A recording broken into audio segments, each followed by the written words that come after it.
Di pesta perayaan penawaran saham perdana, IPO, perusahaan istriku, Nusantara Tech, aku berencana untuk mengungkapkan bahwa aku sebenarnya adalah pewaris sebuah konglomerat dan mengumumkan hubungan kami kepada dunia. Namun, begitu aku melangkah masuk ke dalam aula pesta, aku menyaksikan istriku bersama seorang rekan kerjanya di sofa kantornya. Di saat yang seharusnya menjadi momen terbaik dalam hidupku, aku hampir saja menjatuhkan mikrofon.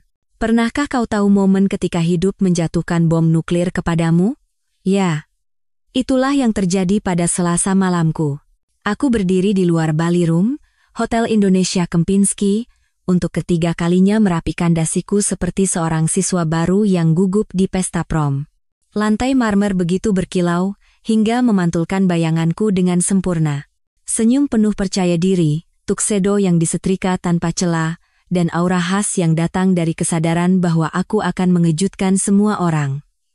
Malam ini bukan hanya hari di mana Nusantara Tech melantai di bursa. Malam ini adalah hari di mana aku akhirnya akan keluar dari bayang-bayang dan menunjukkan kepada kota Jakarta ini siapa aku sebenarnya. Selama 7 tahun sialan aku telah memainkan peran sebagai suami yang berbakti, mendukung ambisi teknologi istriku, Saskia Anindita, dari belakang layar. 7 tahun aku menyaksikan ia mengklaim strategi-strategi yang kubisikkan di telinganya saat kami minum kopi pagi sebagai karyanya sendiri. 7 tahun aku mengangguk setuju setiap kali para investor memuji visinya, visi yang sketsanya aku gambar di serbet makan saat makan malam ulang tahun pernikahan kami. Tapi, bukankah mereka bilang cinta membuat orang jadi bodoh? Dan aku, ternyata, lebih bodoh dari kebanyakan orang.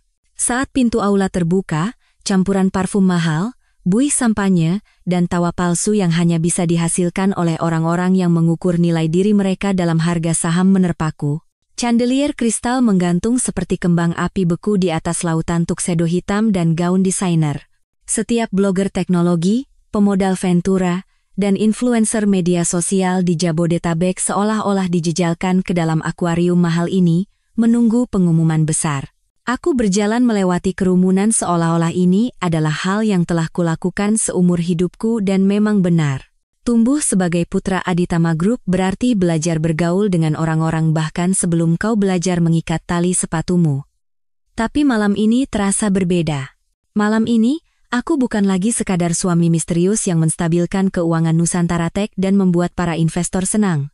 Malam ini, aku akan mengungkapkan bahwa pria yang selama ini mengendalikan segalanya dari balik panggung sebenarnya adalah satu-satunya pewaris Aditama Group, konglomerat terbesar di Indonesia.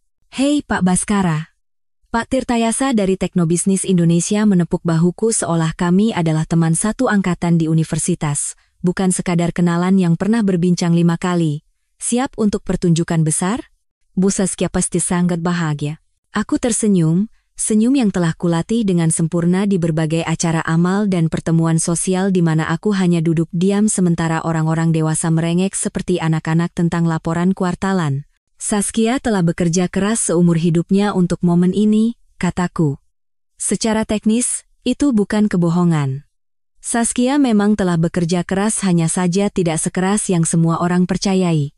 Lampu meredup, dan keheningan menyelimuti kerumunan seolah seseorang menekan tombol bisu universal. Inilah saatnya. Momen yang telah kulatih di depan cermin selama berminggu-minggu. Pidatonya kutulis sendiri. Rendah hati namun percaya diri, penuh syukur namun ambisius. Rencananya adalah berdiri di samping istriku, mengumumkan IP, lalu dengan santai menambahkan. Oh, dan omong-omong, saya bukan sekadar pria biasa yang menikah dengan Bu Direktur. Saya Baskara Aditama dari Aditama Group, keluarga yang telah menggerakkan uang di negara ini jauh sebelum kakek buyut Anda tahu cara kerja pipa ledeng dalam ruangan. Jantungku berdebar aneh saat lampu sorot menerangi panggung, sebuah perasaan yang mengingatkanku mengapa aku biasanya menghindari berbicara di depan umum. Tapi kemudian aku melihatnya, dan semua hal lain memudar menjadi latar belakang. Saskia tampak sangat memukau. Gaun merahnya memeluk lekuk tubuhnya seolah dilukis di sana. Dan rambutnya tergerai di bahunya dalam gelombang sempurna yang mungkin harganya lebih mahal dari biaya sewa apartemen kebanyakan orang. Ia bersinar, benar-benar bersinar, sedemikian rupa sehingga setiap kamera di ruangan itu berbunyi seperti piranha yang kelaparan. Tapi ia tidak sendirian. Reza Prawira berdiri di sampingnya, lengannya melingkar di lengannya seolah mereka sedang berpose untuk foto pertunangan. Reza Prawira sialan. Mitra strategis yang selama 6 bulan terakhir berkeliaran di sekitar perusahaan kami seperti anjing liar, seorang pria yang sepertinya tidak akan pernah bisa menyeimbangkan buku cek seumur hidupnya, namun entah bagaimana berhasil meyakinkan separuh SCBD bahwa ia adalah Steve Jobs berikutnya. Perutku terasa melorot entah kemana di bawah lututku, tapi aku tetap tersenyum. 300 orang sedang menonton, dan setidaknya 50 dari mereka mengarahkan kamera ke arahku. Saskia melangkah ke mikrofon, suaranya terdengar jernih dan percaya diri di seluruh aula. Bapak-bapak, ibu-ibu sekalian, terima kasih telah bergabung dengan kami malam ini, saat kami merayakan buah dari cinta sejati. Ia berhenti sejenak, membangun antisipasi seolah-olah ia akan mengumumkan pemenang film terbaik di ajang penghargaan. Nusantara Tech secara resmi melantai di bursa. Dan saya sangat senang bisa berbagi momen ini dengan tim saya yang luar biasa, dan mitra strategis saya yang hebat, Bapak Reza Prawira. Tepuk tangan formal meletus dari kerumunan, tapi aku nyaris tidak mendengarnya. Ada yang salah, sangat salah. Ini bukan naskah yang kami latih. Malam ini tidak seharusnya berjalan seperti ini. Lalu ia menjatuhkan bomnya. Tapi itu bukan satu-satunya berita menarik yang akan saya bagikan malam ini. Senyumnya menjadi lebih lebar, jika itu mungkin secara fisik, dan tangannya diletakkan di perutnya dalam gestur halus yang mungkin terlewatkan oleh kebanyakan orang. Tapi tidak olehku. Jika menyangkut Saskia, aku tidak pernah melewatkan apapun. Darahku berubah menjadi air es. Rumor kehamilan yang beredar baru-baru ini, semuanya benar. Suaranya bergema di ruangan seperti lagu kemenangan. Reza meremas lengannya dalam gestur yang seharusnya terlihat suportif, tetapi hanya terasa posesif, dan ayah dari anak ini adalah Reza Prawira. Dunia berhenti. Benar-benar berhenti. Semua suara di aula denting gelas. Percakapan berbisik, klik kamera memudar seolah seseorang menyumpal telingaku dengan kapas. Tanganku mulai gemetar, dan aku menggenggam gelas sampanyeku begitu erat hingga aku heran gelas itu tidak pecah. Tapi aku bertepuk tangan. Ya Tuhan, aku bertepuk tangan. Karena itulah yang kau lakukan saat istrimu mengumumkan di depan 300 orang asing bahwa ia mengandung anak pria lain. Kau tersenyum, kau bertepuk tangan, dan kau berpura-pura seolah seluruh duniamu tidak baru saja digiling di penggiling kayu secara langsung di televisi. Kamera-kamera berbalik ke arahku seperti burung nasar mengelilingi bangkai segar. Aku bisa merasakan tatapan semua orang di ruangan itu menembusku, menunggu reaksiku, menunggu untuk melihat apakah suami malang ini akan hancur, melayangkan pukulan, atau melakukan sesuatu yang cukup dramatis untuk dimuat di portal berita gosip hingga pagi hari. Sebaliknya, aku mengangkat gelas sampanyeku untuk bersulang. Dari luar, mungkin terlihat anggun. Di dalam, rasanya seperti menelan pecahan kaca. Selamat, kataku, suaraku hanya sedikit bergetar. Tepuk tangan menjadi lebih keras, lebih antusias, seolah semua orang tiba-tiba sangat tertarik untuk merayakan momen pengkhianatan dan penghinaan publik yang indah ini. Saskia tersenyum cerah kepada kerumunan, menyerap pujian mereka seperti tanaman yang tidak melihat matahari selama berbulan-bulan.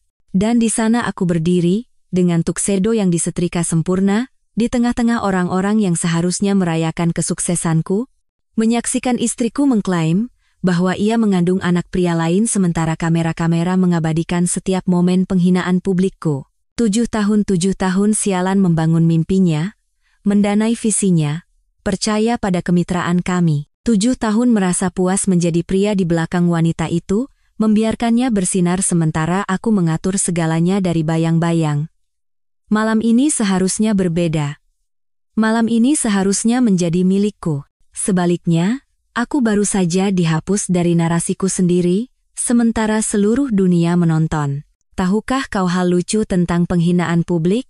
Pertunjukan harus terus berlanjut.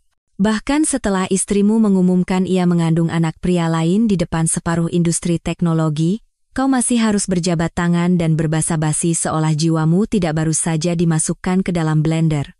Aku berhasil keluar dari aula setelah sekitar 30 menit yang terasa seperti 17 jam dari interaksi sosial terburuk dalam hidupku.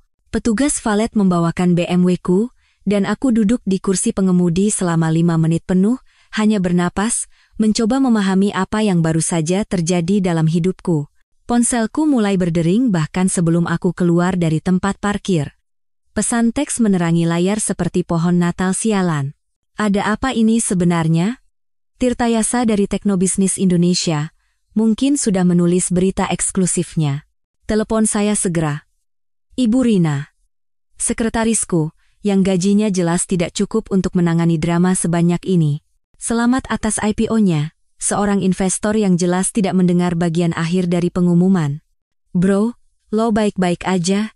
Wira, teman kuliahku di Bandung, yang entah bagaimana selalu mendengar tentang bencana pribadiku lebih cepat dariku. Aku membalik ponselku dan mengemudi pulang dalam keheningan yang membahagiakan, mencoba untuk tidak memikirkan fakta bahwa setiap portal berita gosip dan reporter teknologi di Jakarta mungkin sedang menyusun berita utama tentang penghinaan publikku yang spektakuler. CEO Nusantara Tech umumkan kehamilan hasil perselingkuhan di acara IPO. Uang Aditama Group tak bisa beli kesetiaan. CEO Nusantara Tech ganti suami dengan mitra strategis. Ya, yang terakhir itu pasti akan menjadi berita utama sungguhan besok pagi. Rumah kami ralat, rumah Saskia, yang cicilannya telah kubayar selama 3 tahun terakhir, terlihat persis sama seperti saat aku meninggalkannya 6 jam lalu. Halaman rumput yang sama terawatnya, air mancur megah yang sama yang harganya mungkin lebih mahal dari mobil kebanyakan orang, patung singa marmer yang sama menjaga gerbang depan, seolah istriku berpikir kami tinggal di semacam sinetron kolosal modern. Tapi melewati gerbang itu terasa seperti memasuki tempat kejadian perkara. Di permukaan, semuanya tampak normal. Tapi aku tahu di bawah perabotan mahal dan karya seni desainer, sesuatu telah mati malam ini, sesuatu yang mungkin sudah sekarat sejak lama, tapi aku terlalu bodoh atau keras kepala untuk mengakhirinya. Aku menuang 3 jari whisky Macallan 25 tahun yang kusiapkan untuk perayaan malam ini. Aku duduk di kursi kulit dan menatap kosong ke foto-foto keluarga yang tersebar di atas perapian. Sebagian besar dari masa-masa awal kami, ketika Saskia masih menatapku seperti pria yang memiliki dunia, bukan sekadar ATM berjalan. Ada foto dari hari pernikahan kami berdua tersenyum lebar seperti orang bodoh yang berpikir cinta bisa mengalahkan aritmatika dasar. Foto lain dari bulan madu kami di Bali, di mana ia membisikkan semua mimpinya tentang membangun kerajaan teknologi yang akan mengubah dunia. Aku percaya pada mimpi-mimpi itu. Sial, aku mendanainya dengan semua yang kumiliki. Whisky membakar tenggorokanku, tapi itu adalah luka bakar yang baik, jenis yang mengingatkanmu bahwa kau masih hidup, bahkan ketika segala sesuatu yang lain mengatakan sebaliknya. Ponselku berdering lagi. Kali ini bukan pesan, tapi panggilan. Nomor tak dikenal, mungkin seorang reporter yang berhasil mendapatkan nomor pribadiku. Aku membiarkannya masuk ke pesan suara, lalu langsung menyesalinya. Sekarang akan ada rekaman permanen dari burung nasar yang mengitari tragedi pribadiku. Sekitar tengah malam, aku mendengar pintu depan terbuka. Suara sepatu hak tinggi di lantai marmer, diikuti oleh langkah kaki yang lebih berat, dan jenis tawa mabuk yang membuatmu ingin menghancurkan sesuatu yang mahal.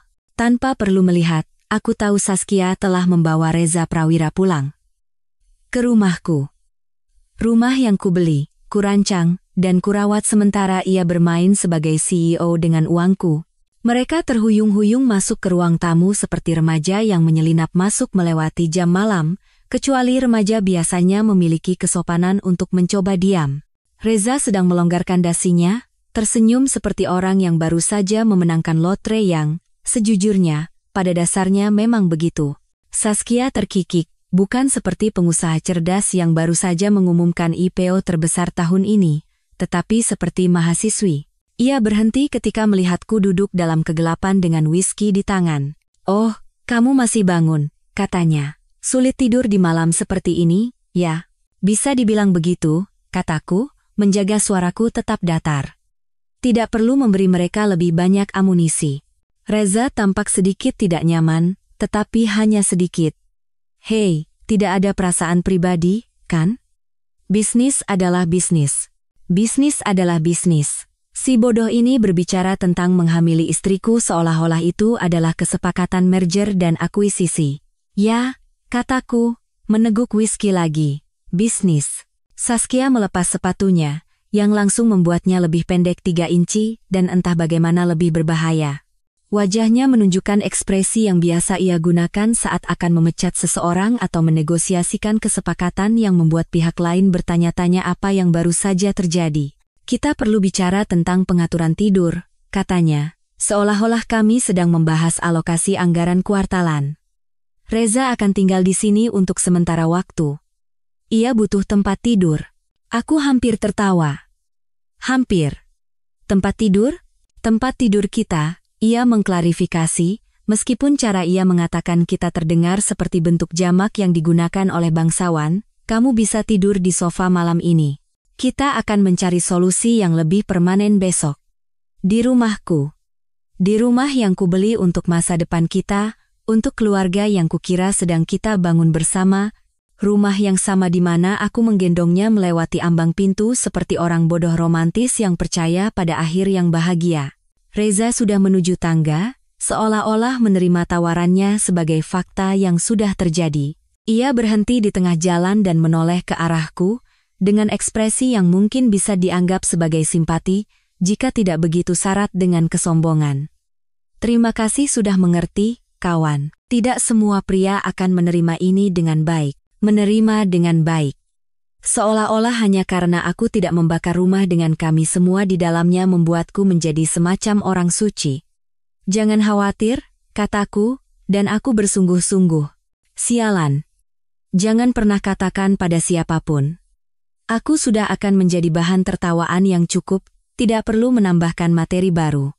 Mereka menghilang ke lantai atas, dan aku mendengar langkah kaki mereka melintasi lantai kayu di tempat yang dulunya adalah kamar tidur kami. Ranjang berderit ranjang yang kupilih dan kubayar, dan kemudian aku mendengar tawa Saskia lagi, kali ini lebih lembut, entah bagaimana lebih intim. Aku duduk dalam kegelapan selama 1 jam lagi, menyeruput whisky, memikirkan tes kehamilan yang kutemukan di tempat sampah kamar mandi 3 minggu lalu. Ketika aku melihat 2 garis merah muda itu, aku sangat bahagia. Begitu bodoh dan buta dalam kebahagiaan hingga aku bahkan pergi membeli sebotol sampanye untuk mengejutkannya ketika ia siap memberitahuku. Sampanye itu masih ada di pendingin anggur, tepat di sebelah botol yang kusiapkan untuk perayaan Ipo. Kurasa aku tidak akan membutuhkan keduanya sekarang. Aku mengeluarkan ponselku dan melihat-lihat pesan yang kuabaikan. Sebagian besar adalah orang-orang yang ingin tahu detail drama malam ini, tetapi beberapa di antaranya tulus. Ayahku telah menelepon 2 kali tanpa pesan, tapi aku bisa membayangkan apa yang ingin ia katakan. Adikku mengirim pesan singkat, telepon kalau sudah siap. Bahkan Wira, teman kuliahku, menindaklanjuti pesan pertamanya dengan, serius, bro, kalau butuh apa-apa, bilang saja. Tapi aku belum siap untuk berbicara dengan siapapun. Belum siap untuk mengungkapkan dengan kata-kata apa yang baru saja terjadi. Karena begitu kau mengatakannya, itu menjadi nyata. Dan aku belum ingin ini menjadi nyata. Jadi, aku menghabiskan whiskyku, mengambil selimut dari lemari di lorong, dan mencoba membuat diriku senyaman mungkin di sofa kulit Italia seharga 80 juta rupiah yang kini menjadi tempat tidur baruku. Di atasku, rumah itu sunyi, tapi aku masih bisa mendengar derit papan lantai sesekali dan bisikan suara lembut. Istriku dan mitra strategisnya merencanakan masa depan mereka di tempat tidur yang kubeli untuk pernikahan kami. Besok, aku harus mencari tahu apa yang harus dilakukan selanjutnya. Besok, aku harus mulai mengurai 7 tahun keuangan bersama dan janji-janji yang dilanggar. Besok, aku harus memutuskan apakah aku akan berjuang untuk sesuatu yang sudah mati, atau hanya berjalan pergi dari reruntuhan ini dengan sisa martabat yang kumiliki. Tapi malam ini, aku hanya berbaring dalam kegelapan di rumahku sendiri, menatap langit-langit, dan merasa seperti orang asing dalam hidupku sendiri. Pernahkah kau bangun di sofa kulit yang harganya lebih mahal dari mobil kebanyakan orang dan menyadari bahwa hidupmu telah menjadi episode sinetron yang sangat mahal? Ya. Selamat datang di Rabu pagiku. Leherku kaku seolah-olah baru saja berkelahi dengan seorang kiropraktor, dan ada noda kopi di kemejaku dari saat aku menggunakan dadaku sebagai tatakan gelas selama 3 jam tidur yang terputus-putus. Sinar matahari pagi yang masuk melalui jendela setinggi langit-langit yang sekarang menjadi milik Saskia terasa seperti seseorang menusuk bola mataku dengan belati berlian kecil. Tapi hey, aku pernah tidur lebih buruk di hotel bintang 5. Aku bisa mendengar gerakan di lantai atas. Simfoni domestik yang dulu membuatku tersenyum, suara pancuran air, dengungan pengering rambut, langkah lembut kaki telanjang di lantai kayu. Tapi sekarang, rasanya seperti mendengarkan perampok menggeledah rumahmu sementara kau bersembunyi di ruang bawah tanah. Ponselku sepertinya telah melahirkan notifikasi semalaman. 17 panggilan tak terjawab, 43 pesan teks, dan cukup banyak peringatan email untuk membuat server kecil mogok. Portal berita gosip bekerja seperti lebah kecil yang sibuk, menyusun berita utama yang membuatku terlihat seperti orang suci atau orang bodoh total, tergantung pada pandanganmu tentang maskulinitas modern. Reaksi Anggun Taipan Teknologi terhadap pengumuman kehamilan istri? Anggun. Ya. Rupanya berdiri seperti rusa di depan sorotan lampu, sementara pernikahanmu meledak secara real-time adalah model baru pria yang berevolusi. Aku membaca pesan-pesan sambil membuat kopi yang cukup kental untuk membangunkan orang mati. Sebagian besar adalah reporter yang mencoba mendapatkan pernyataan. Beberapa dari investor bertanya-tanya apakah Nusantara Tech masih merupakan investasi yang solid sekarang setelah pendirinya secara terbuka mengumumkan pilihan kehamilannya. Dan satu dari pengacaraku telepon saya. Sekarang, tapi aku belum siap untuk melakukan pengendalian kerusakan. Aku punya ikan yang lebih besar untuk digoreng. Aku telah membuat keputusan antara gelas whisky kedua dan jam ketiga menatap langit-langit. Aku sudah muak menjadi karakter pendukung dalam hidupku sendiri. Muak menjadi sumber dana misterius di belakang CEO wanita yang brilian. Muak berpura-pura bahwa cinta sudah cukup dalam hubungan di mana hanya satu orang yang berkomitmen. Aku mandi di kamar mandi tamu kamar tidur utama sekarang, tampaknya menjadi wilayah yang diduduki dan mengenakan setelan terbaikku. Setelan Armani abu-abu arang yang membuatmu terlihat seperti bisa membeli dan menjual negara-negara kecil. Yang, sejujurnya, tidak sepenuhnya salah. Jika aku akan menghadapi konfrontasi, aku akan terlihat seperti pria yang punya pilihan. Perjalanan ke Nusantara Tech terasa seperti mengemudi ke pemakamanku sendiri. Gedung kami satu lagi hal yang kubayar berkilau di bawah sinar matahari pagi, sebuah monumen ambisi dan penilaian yang buruk. Tempat parkir lebih ramai dari biasanya, mungkin karena separuh media teknologi Jakarta berkemah di lobi kami, berharap bisa menangkap sekilas dampak dari kejadian semalam. Aku naik lift langsung ke lantai eksekutif, mengangguk kepada penjaga keamanan yang telah melihatku datang dan pergi selama 7 tahun. Mereka menatapku dengan campuran kasihan dan rasa ingin tahu yang khas yang mereka berikan untuk tokoh publik yang dipermalukan, seolah-olah aku adalah hewan kebun binatang yang bisa memakai dasi. Pintu kantor Saskia terbuka, dan aku bisa mendengar suara-suara dari dalam. Tawanya suara cerah dan percaya diri yang dulu menghangatkan hatiku, tapi sekarang membuat gigiku ngilu. Dan tawa Reza yang lebih dalam, suara seorang pria yang memenangkan lotre dan masih tidak percaya pada keberuntungannya. Aku masuk tanpa mengetuk. Jujur saja, aku sudah melewati tahap kesopanan sosial. Mereka saling berpelukan seperti remaja di pesta dansa sekolah, lengannya melingkari lehernya. Ia membisikkan sesuatu di telinganya yang membuatnya terkikik. Sangat profesional. Tidak ada yang lebih menunjukkan kemitraan bisnis yang serius selain berciuman di sudut kantor CEO sebelum jam 9 pagi. Selamat pagi, kataku, dan mereka melompat menjauh seolah aku baru saja memergoki mereka merampok bank. Saskia merapikan roknya, mencoba mendapatkan kembali ketenangan seorang CEO, tetapi lipstiknya sedikit luntur dan dasi Reza miring. Sangat halus, kalian berdua. Oh, kamu di sini, katanya, seolah ia memang mengharapkanku muncul untuk eksekusi profesionalku sendiri. Kita perlu bicara tentang restrukturisasi. Restrukturisasi. Aku harus mengagumi jargon korporat itu. Kebanyakan istri hanya berkata, Aku mau cerai. Saskia merestrukturisasi seluruh hubungan kami seperti pengambilalihan yang tidak bersahabat.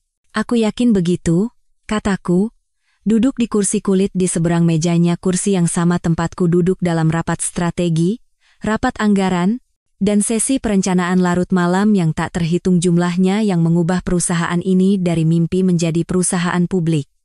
Reza bertengger di tepi mejanya seolah-olah ia adalah pemilik tempat itu. Yah, kurasa sekarang ia berpikir begitu. Dengar, katanya, tidak ada perasaan pribadi, tapi dengan IPO dan segalanya, kita perlu merampingkan operasi. Tidak ada perasaan pribadi. Pria yang menghamili istriku memberitahuku bahwa penurunan pangkat profesionalku bukanlah hal pribadi. Reza akan mengambil alih sebagai direktur utama, Saskia mengumumkan. Suaranya sepenuhnya bisnis, tetapi ada sedikit rona merah di pipinya. Kamu akan melapor kepadanya sebagai wakil direktur. Ia berhenti. Dari sudut pandang strategis, ini masuk akal. Sudut pandang strategis. Tentu. Rupanya tidur dengan bos adalah kompetensi inti yang bisa dicantumkan di CV. Aku melihat sekeliling kantor. Plakat di dinding merayakan pencapaian yang kurancang, foto-foto tonggak perusahaan yang kudanai, dan papan tulis perencanaan strategis yang masih penuh dengan tulisan tanganku. 7 tahun hidupku, diringkas menjadi posisi wakil direktur di bawah seorang pria, yang mungkin tidak bisa mengeja kata strategis tanpa autokorek. Tawaran yang menarik, kataku, meraih ke dalam saku jaketku, tapi aku punya tawaran balasan. Aku mengeluarkan surat pengunduran diriku, surat yang telah kubawa selama 3 bulan seperti kartu bebas dari penjara. Sebagian dari diriku yang paranoid rupanya telah melihat ini akan datang jauh sebelum pikiran sadarku siap mengakuinya. Surat itu singkat, profesional, dan kejam dalam keringkasannya. Ibu Saskia Anindita, kataku, meletakkannya di mejanya dengan formalitas yang kutahu akan membuatnya tersentak. Bukan Saskia, bukan sayang, bukan panggilan sayang apapun yang telah kugunakan selama 7 tahun. Saya yakin ini akan menyelesaikan semua kekhawatiran Anda tentang struktur organisasi. Wajahnya memucat. Kamu tidak serius. Sangat serius, kataku, berdiri dan merapikan dasiku. Berlaku segera. Reza membaca dari balik bahunya, dan aku melihat ekspresi sombongnya berubah menjadi sesuatu yang mendekati kepanikan. Tunggu sebentar. Kamu tidak bisa begitu saja berhenti. Kita butuh masa transisi. Transisi untuk apa? Tepatnya, tanyaku. Kalian sepertinya sudah menangani semuanya dengan baik. Kemitraan strategis dan sebagainya. Pintu kantor terbuka dan Ibu Rina, Sekretaris Saskia, menjulurkan kepalanya. Bu Direktur, tamu Anda dari Jakarta untuk rapat jam 10 sudah tiba. Saskia tampak bingung. Tamu dari Jakarta? Perwakilan investor, kata Ibu Rina, memeriksa tabletnya untuk tinjauan dokumen IPO akhir dari Mandiri Sekuritas. Dan saat itulah, aku teringat detail yang paling indah dari semuanya. Satu hal yang tidak diperhitungkan oleh kejeniusan strategis Reza dan restrukturisasi korporat Saskia. Mandiri Sekuritas tidak hanya berinvestasi di Nusantara Tech.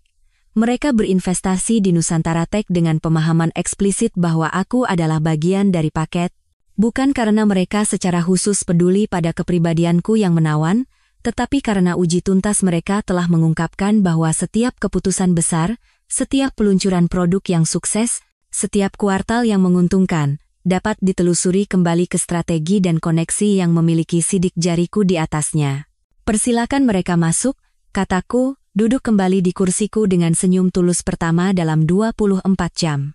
30 detik kemudian, perwakilan investor masuk seorang pria berusia 50-an dengan setelan rapi yang memancarkan kepercayaan diri yang datang dari memindahkan uang serius di pasar yang serius. Matanya mengamati ruangan, mencatat pemandangan nyaman Saskia dan Reza, dan ketidaknyamanan mereka yang jelas. Pak Baskara, katanya, mengulurkan tangan dengan senyum yang tidak mencapai matanya. Senang Anda di sini. Kami perlu membahas beberapa kekhawatiran yang muncul semalam. Kekhawatiran? Suara Saskia sedikit bergetar. Ia menoleh padanya dengan ketidaktertarikan sopan yang biasanya diperuntukkan bagi orang-orang yang akan menjadi tidak relevan. Ya, Bu Saskia. Analisis kami menunjukkan bahwa kepergian Pak Baskara akan secara fundamental mengubah profil risiko investasi ini. Tanpa keterlibatannya yang berkelanjutan, saya khawatir kami harus mempertimbangkan kembali seluruh kesepakatan. Keheningan di ruangan itu begitu sempurna sehingga kau bisa mendengar dengungan pendingin udara. Maaf, Reza tergagap, tapi saya yakin pergantian manajemen yang kami diskusikan tidak akan menjadi masalah. Perwakilan itu memotongnya dengan lembut. Investor kami tidak mendanai perusahaan, Pak. Mereka mendanai rekam jejak, dan rekam jejak itu berjalan keluar pintu bersama Pak Baskara. Aku berdiri, mengambil surat pengunduran diriku dari meja Saskia, melipatnya dengan rapi, dan memasukkannya kembali ke saku jaketku. Bapak-bapak, Ibu, kataku, mengangguk pada mereka secara bergantian. Ini adalah waktu yang mencerahkan. Dan aku berjalan keluar. Meninggalkan 7 tahun membangun mimpi orang lain, hanya dengan satu kotak kardus berisi barang-barang pribadi, dan perasaan bebas, yang belum pernah kurasakan, sejak aku berusia 25 tahun. Aku mendengar Saskia memanggil namaku di belakangku, tapi aku tidak menoleh. Beberapa jembatan memang pantas untuk dibakar. Tahukah kau bagaimana rasanya mengemudi pulang ke rumah masa kecilmu setelah kehidupan dewasamu hancur total? Memori tubuhmu mengambil alih sebelum otakmu bisa mengejar. Tanpa berpikir, aku mengambil rute indah melalui Menteng, melewati country club tempatku belajar bermain tenis dengan canggung dan sekolah swasta tempatku belajar bahwa punya uang tidak secara otomatis membuatmu populer. Rumah keluarga Aditama terletak di balik gerbang besi tempa yang telah menyambut pengunjung sejak tahun 1847, ketika kakek buyutku memutuskan bahwa kehalusan adalah untuk orang-orang yang tidak mampu pamer.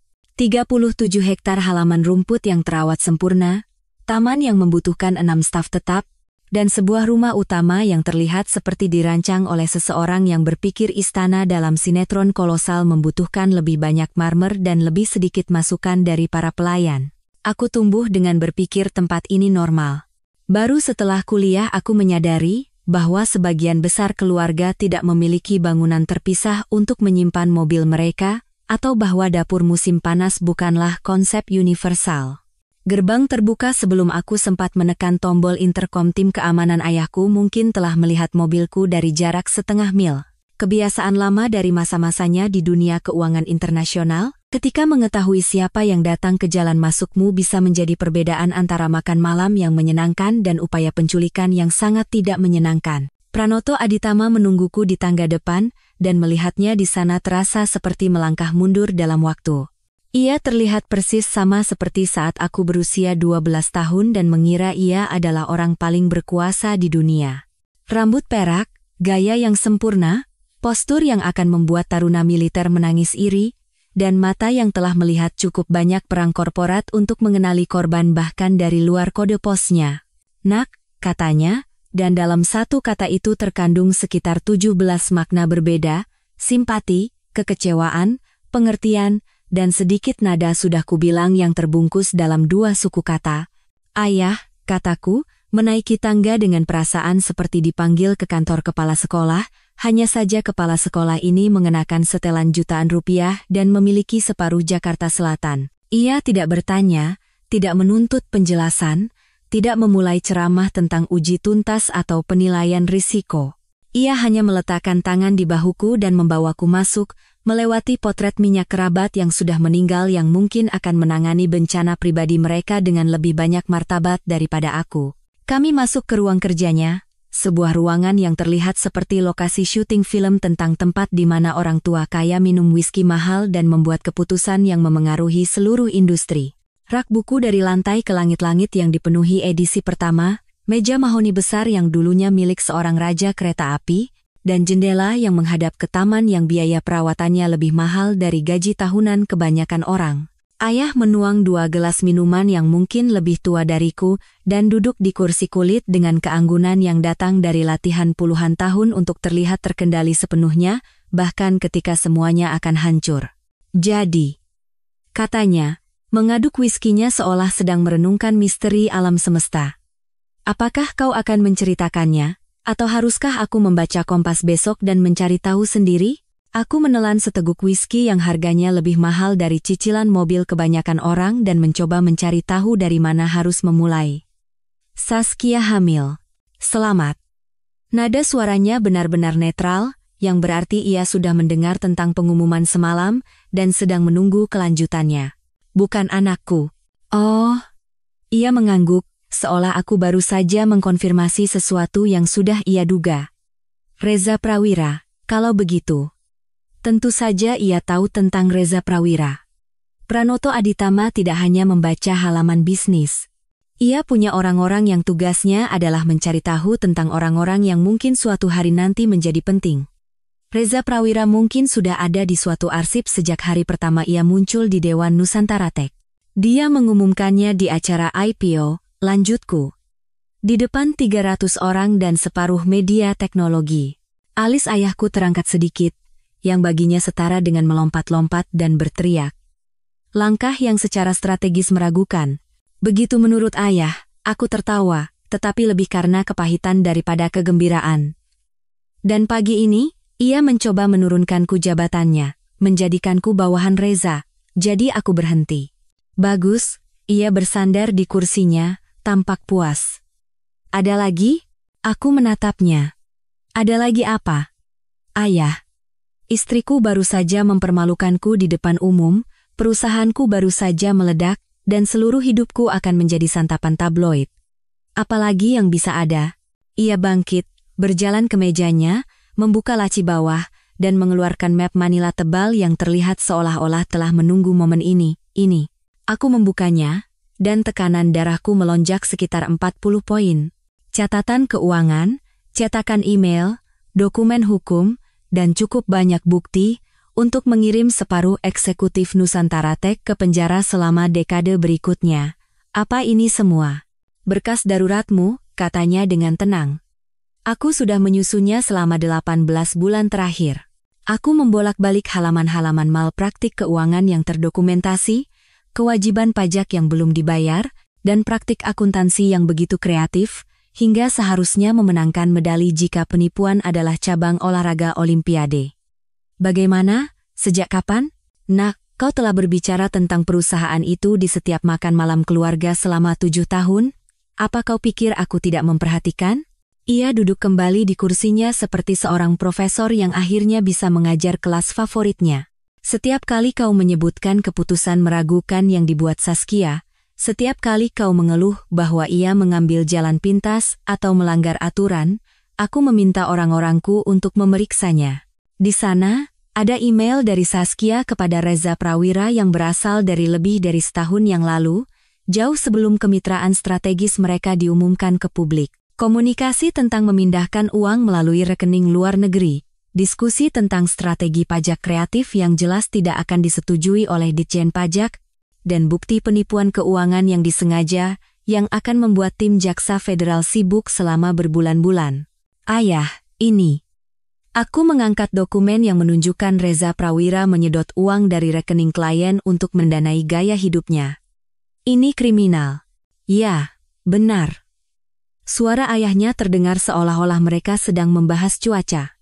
Istrimu telah menjalankan operasi yang sangat canggih, menggunakan reputasimu dan koneksi keluarga kita untuk melegitimasi apa yang pada dasarnya adalah penipuan kelas atas. Ruangan itu terasa miring. Ayah tahu tentang ini selama 18 bulan? Mencurigainya lebih lama lagi. Ia mencondongkan tubuh ke depan, wajahnya serius. Tapi aku butuh bukti, dan aku butuh kau untuk melihatnya sendiri. Jika aku datang kepadamu 2 tahun lalu dengan tuduhan terhadap Saskia, apa yang akan kau lakukan? Aku berpikir jujur, aku akan membelanya. Tepat sekali. Cinta membuat kita bodoh, nak. Itu membuat kita mengabaikan tanda bahaya, merasionalisasi perilaku buruk, dan memungkinkan orang-orang yang secara aktif menghancurkan kita. Ia menunjuk ke map itu. Tapi sekarang kau telah melihat apa yang benar-benar mampu ia lakukan. Sekarang kau mengerti bahwa ini tidak pernah tentang perbedaan pendapat bisnis atau perbedaan strategis. Ini tentang seorang predator yang mengidentifikasi target dan secara sistematis menghancurkannya selama 7 tahun. Aku duduk dalam keheningan untuk waktu yang lama, membaca dokumen demi dokumen yang melukiskan gambaran pengkhianatan yang disengaja dan diperhitungkan. Bukan hanya perselingkuhan itu hampir menjadi masalah sampingan. Ini adalah penipuan keuangan dalam skala yang bisa menghancurkan reputasi tidak hanya aku, tetapi seluruh keluarga kami. Kenapa ayah tidak menghentikanku? Tanyaku akhirnya.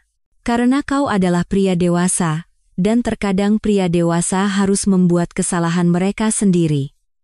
Ia bangkit dan berjalan ke jendela, memandang ke taman tempatku bermain sebagai seorang anak, di masa ketika dunia tampak lebih sederhana dan orang-orang terbagi menjadi baik dan jahat tanpa ada wilayah abu-abu di antaranya, tapi juga karena aku tahu kau akhirnya akan mengetahuinya. Kau adalah seorang aditama. Kita tidak akan lama menjadi korban. Jadi, apa yang kita lakukan sekarang? Ia menoleh ke arahku dengan senyum yang pasti membuat musuh-musuhnya di masa perburuan korporat sangat gugup. Sekarang, kita memainkan permainan dengan aturan yang benar-benar penting. Bukan cinta, kesetiaan, atau kepercayaan itu adalah kemewahan bagi mereka yang mampu menjadi naif. Kita bermain dengan aturan kekuasaan, uang, dan konsekuensi. Ia memberiku map lain, yang ini lebih tipis, tetapi entah bagaimana terasa lebih substansial. Ibumu selalu berkata bahwa cinta bukanlah model bisnis. Ia benar. Tapi bisnis jelas merupakan model yang baik untuk berurusan dengan orang-orang yang salah mengira kebaikan sebagai kelemahan. Aku membuka map kedua dan menemukan dokumen hukum yang sudah disiapkan, strategi keuangan yang sudah berjalan, dan sebuah rencana yang begitu teliti hingga membuatku menahan napas. Ayah, ini keadilan, katanya singkat. Atau balas dendam, tergantung bagaimana kau melihatnya. Keindahan memiliki sumber daya adalah kau bisa memilih pertarungan mana yang akan kau lawan, dan bagaimana kau melawannya. Saskia memilih untuk menjadikan ini pribadi. Sekarang, ini menjadi bisnis. Aku menutup map itu dan menatap ayahku, benar-benar menatapnya untuk pertama kalinya dalam beberapa tahun, bukan sebagai sosok yang jauh dan mengintimidasi dari masa kecilku, tetapi sebagai seorang pria yang telah menavigasi perairan yang bisa menenggelamkan mereka, yang tidak punya kekuatan untuk berenang selama puluhan tahun. Ayah sudah merencanakan semua ini. Aku sudah bersiap untuk kemungkinan ini, ia mengoreksi. Ada perbedaannya. Berharap yang terbaik, bersiap untuk yang terburuk. Dan jangan pernah biarkan siapapun salah mengira kemurahan hatimu sebagai kebodohan. Untuk pertama kalinya dalam 48 jam, rasanya aku bisa bernapas. Bukan karena situasinya sudah teratasi, ini masih merupakan bencana total, tetapi karena aku akhirnya mengerti bahwa aku tidak menghadapi ini sendirian. Jadi, apa langkah pertama? Senyumnya melebar. Kita biarkan mereka berpikir mereka menang, lalu kita tunjukkan pada mereka seperti apa kekalahan yang sebenarnya. Di luar jendela, matahari terbenam di atas rumah, tempat di mana 3 generasi pria aditama telah belajar bahwa terkadang pelajaran terpenting datang dengan menyamar sebagai hari terburuk dalam hidupmu. Aku akhirnya siap untuk lulus. Pernah dengar ungkapan bahwa balas dendam adalah hidangan yang paling enak disajikan dingin? Ternyata, rasanya jauh lebih enak ketika disajikan dengan surat tercatat pada pukul 6 pagi, ditemani oleh penyidik dari Kejaksaan Agung. Aku sedang minum kopi pertamaku di dapur ayahku. Sepertinya aku tinggal di rumah keluarga sekarang, yang terasa seperti kemunduran sekaligus kemunduran strategis ketika ponselku mulai berdengung seperti sarang lebah yang marah. Itu Ibu Rina, mantan sekretarisku, yang entah bagaimana berhasil tetap netral dalam apa yang belum secara resmi, tetapi jelas-jelas merupakan proses perceraian. Keadaan kacau balau, katanya tanpa basa-basi. Bu Saskia menelepon setiap pengacara di Jakarta, dan Pak Reza mengunci diri di kantornya dan tidak mau keluar. Selamat pagi juga untukmu, Bu Rina, kataku, duduk di salah satu kursi makan yang harganya mungkin lebih mahal dari sewa apartemen kebanyakan orang. Kacau balau tentang apa tepatnya? Anda belum lihat berita? Aku hampir tidak melihat apapun selain dasar gelas whisky dan dokumen hukum ayahku selama 18 jam terakhir. Tolong jelaskan. Kejaksaan menggerebek Nusantara Tech pagi ini. Dugaan penipuan keuangan dan penggelapan pajak. Seluruh gedung penuh dengan penyidik. Aku hampir tersedak kopiku. Ayahku bekerja cepat ketika ia mau. Oh ya? Jangan pura-pura tidak tahu, kata Ibu Rina, tetapi ada nada geli dalam suaranya. Saya sudah menerima telepon dari wartawan sepanjang pagi, meminta komentar tentang pengunduran diri mendadak Anda, dan apakah Anda tahu sebelumnya tentang penyimpangan ini? Apa ada yang Anda tahu yang tidak saya ketahui? Saya tahu bahwa waktu karma itu luar biasa, kataku, dan bahwa Anda mungkin harus memperbarui CV Anda. Sudah saya lakukan, katanya. Bersama dengan separuh staf yang tidak sedang diselidiki. Setelah Ibu Rina menutup telepon, aku berjalan ke ruang kerja ayahku. Ia sedang membaca Kompas, tampak puas seperti seorang grandmaster catur yang bidak-bidaknya akhirnya membuahkan hasil. Berita utama di halaman depan membuatku tersenyum untuk pertama kalinya dalam 3 hari. Nusantara Tech diselidiki Kejaksaan Agung berdasarkan laporan anonim. Anonim, kataku, duduk di kursi di seberang mejanya. Benar-benar anonim, ia setuju, tanpa mengangkat mata dari korannya. Hanya seorang warga negara yang peduli, dengan pengetahuan luas tentang malpraktik keuangan dan kewajiban sipil untuk melaporkannya. Sebuah pesan teks masuk dari nomor yang tidak kukenal. Dengan Jaksa Naila Puspita, Kejaksaan Agung. Saya ingin bertemu dengan Anda sesegera mungkin terkait kasus Nusantara Tech.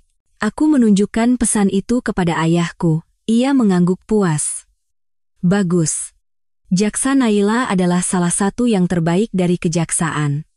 Dia tidak membuang waktu untuk kasus yang tidak bisa ia menangkan. Haruskah aku khawatir akan terlibat? Nak, kau telah mendokumentasikan setiap keputusan meragukan yang dibuat Saskia selama 7 tahun. Riwayat emailmu adalah impian seorang petugas kepatuhan peringatan konstan tentang masalah peraturan, permintaan berulang untuk dokumentasi yang tepat, dan jejak kertas yang menunjukkan bahwa kau mencoba menjaga perusahaan itu tetap berada di sisi hukum yang benar. Ia melipat korannya dengan presisi militer. Kau bukan konspirator. Kau adalah saksi kunci mereka. 1 jam kemudian, aku duduk di ruang rapat di kantor kejaksaan, di seberang meja yang dipoles, berhadapan dengan seorang wanita. Yang terlihat seperti bisa menuntut penjahat perang sebelum makan siang dan masih punya waktu untuk manikur. Jaksa Naila Puspita berusia 40-an, dengan kecerdasan tajam yang membuatmu ingin memeriksa kembali perhitunganmu dan aura seseorang yang belum pernah bertemu dengan penjahat kerah putih, yang tidak bisa ia hukum. Pak Baskara, katanya, membuka sebuah map yang tampak sangat tipis dibandingkan dengan arsip komprehensif ayahku. Terima kasih telah datang secara sukarela. Terima kasih tidak menangkap saya, jawabku, yang membuatnya tersenyum kecil. Kami tidak tertarik untuk menangkap Anda, kami tertarik pada apa yang Anda ketahui tentang praktik keuangan di Nusantara Tech. Ia bersandar di kursinya, menatapku seolah aku adalah teka-teki yang harus dipecahkan. Secara khusus, apapun yang berkaitan dengan rekening luar negeri, pendapatan yang tidak dilaporkan, atau pernyataan investor palsu. Selama 2 jam berikutnya, aku menceritakan padanya tentang 7 tahun keputusan meragukan, akuntansi kreatif, dan penipuan terang-terangan yang telah kudokumentasikan tanpa kusadari. Setiap email yang kukirim mempertanyakan pengeluaran, setiap memo yang kutulis tentang masalah kepatuhan, setiap rapat anggaran di mana aku mengemukakan kekhawatiran tentang strategi pertumbuhan agresif Saskia. Anda menyimpan catatan yang sangat rinci, Pak Baskara, kata Jaksa Naila, membolak-balik cetakan email yang melukiskan gambaran penipuan keuangan yang sistematis. Saya teliti, kataku. Saya dibesarkan di rumah tangga di mana akuntabilitas benar-benar penting. Namun Anda terus bekerja di sana. Anda terus mendanai operasi yang Anda curigai ilegal. Itulah pertanyaan jutaan dolarnya, bukan? Saya pikir saya melindunginya, kataku. Saya pikir saya bisa mengarahkannya ke praktik yang lebih baik, mencegahnya membuat kesalahan yang akan menghancurkan semua yang telah ia bangun. Aku mengangkat bahu. Ternyata, saya hanya memungkinkannya. Jaksa Naila membuat catatan.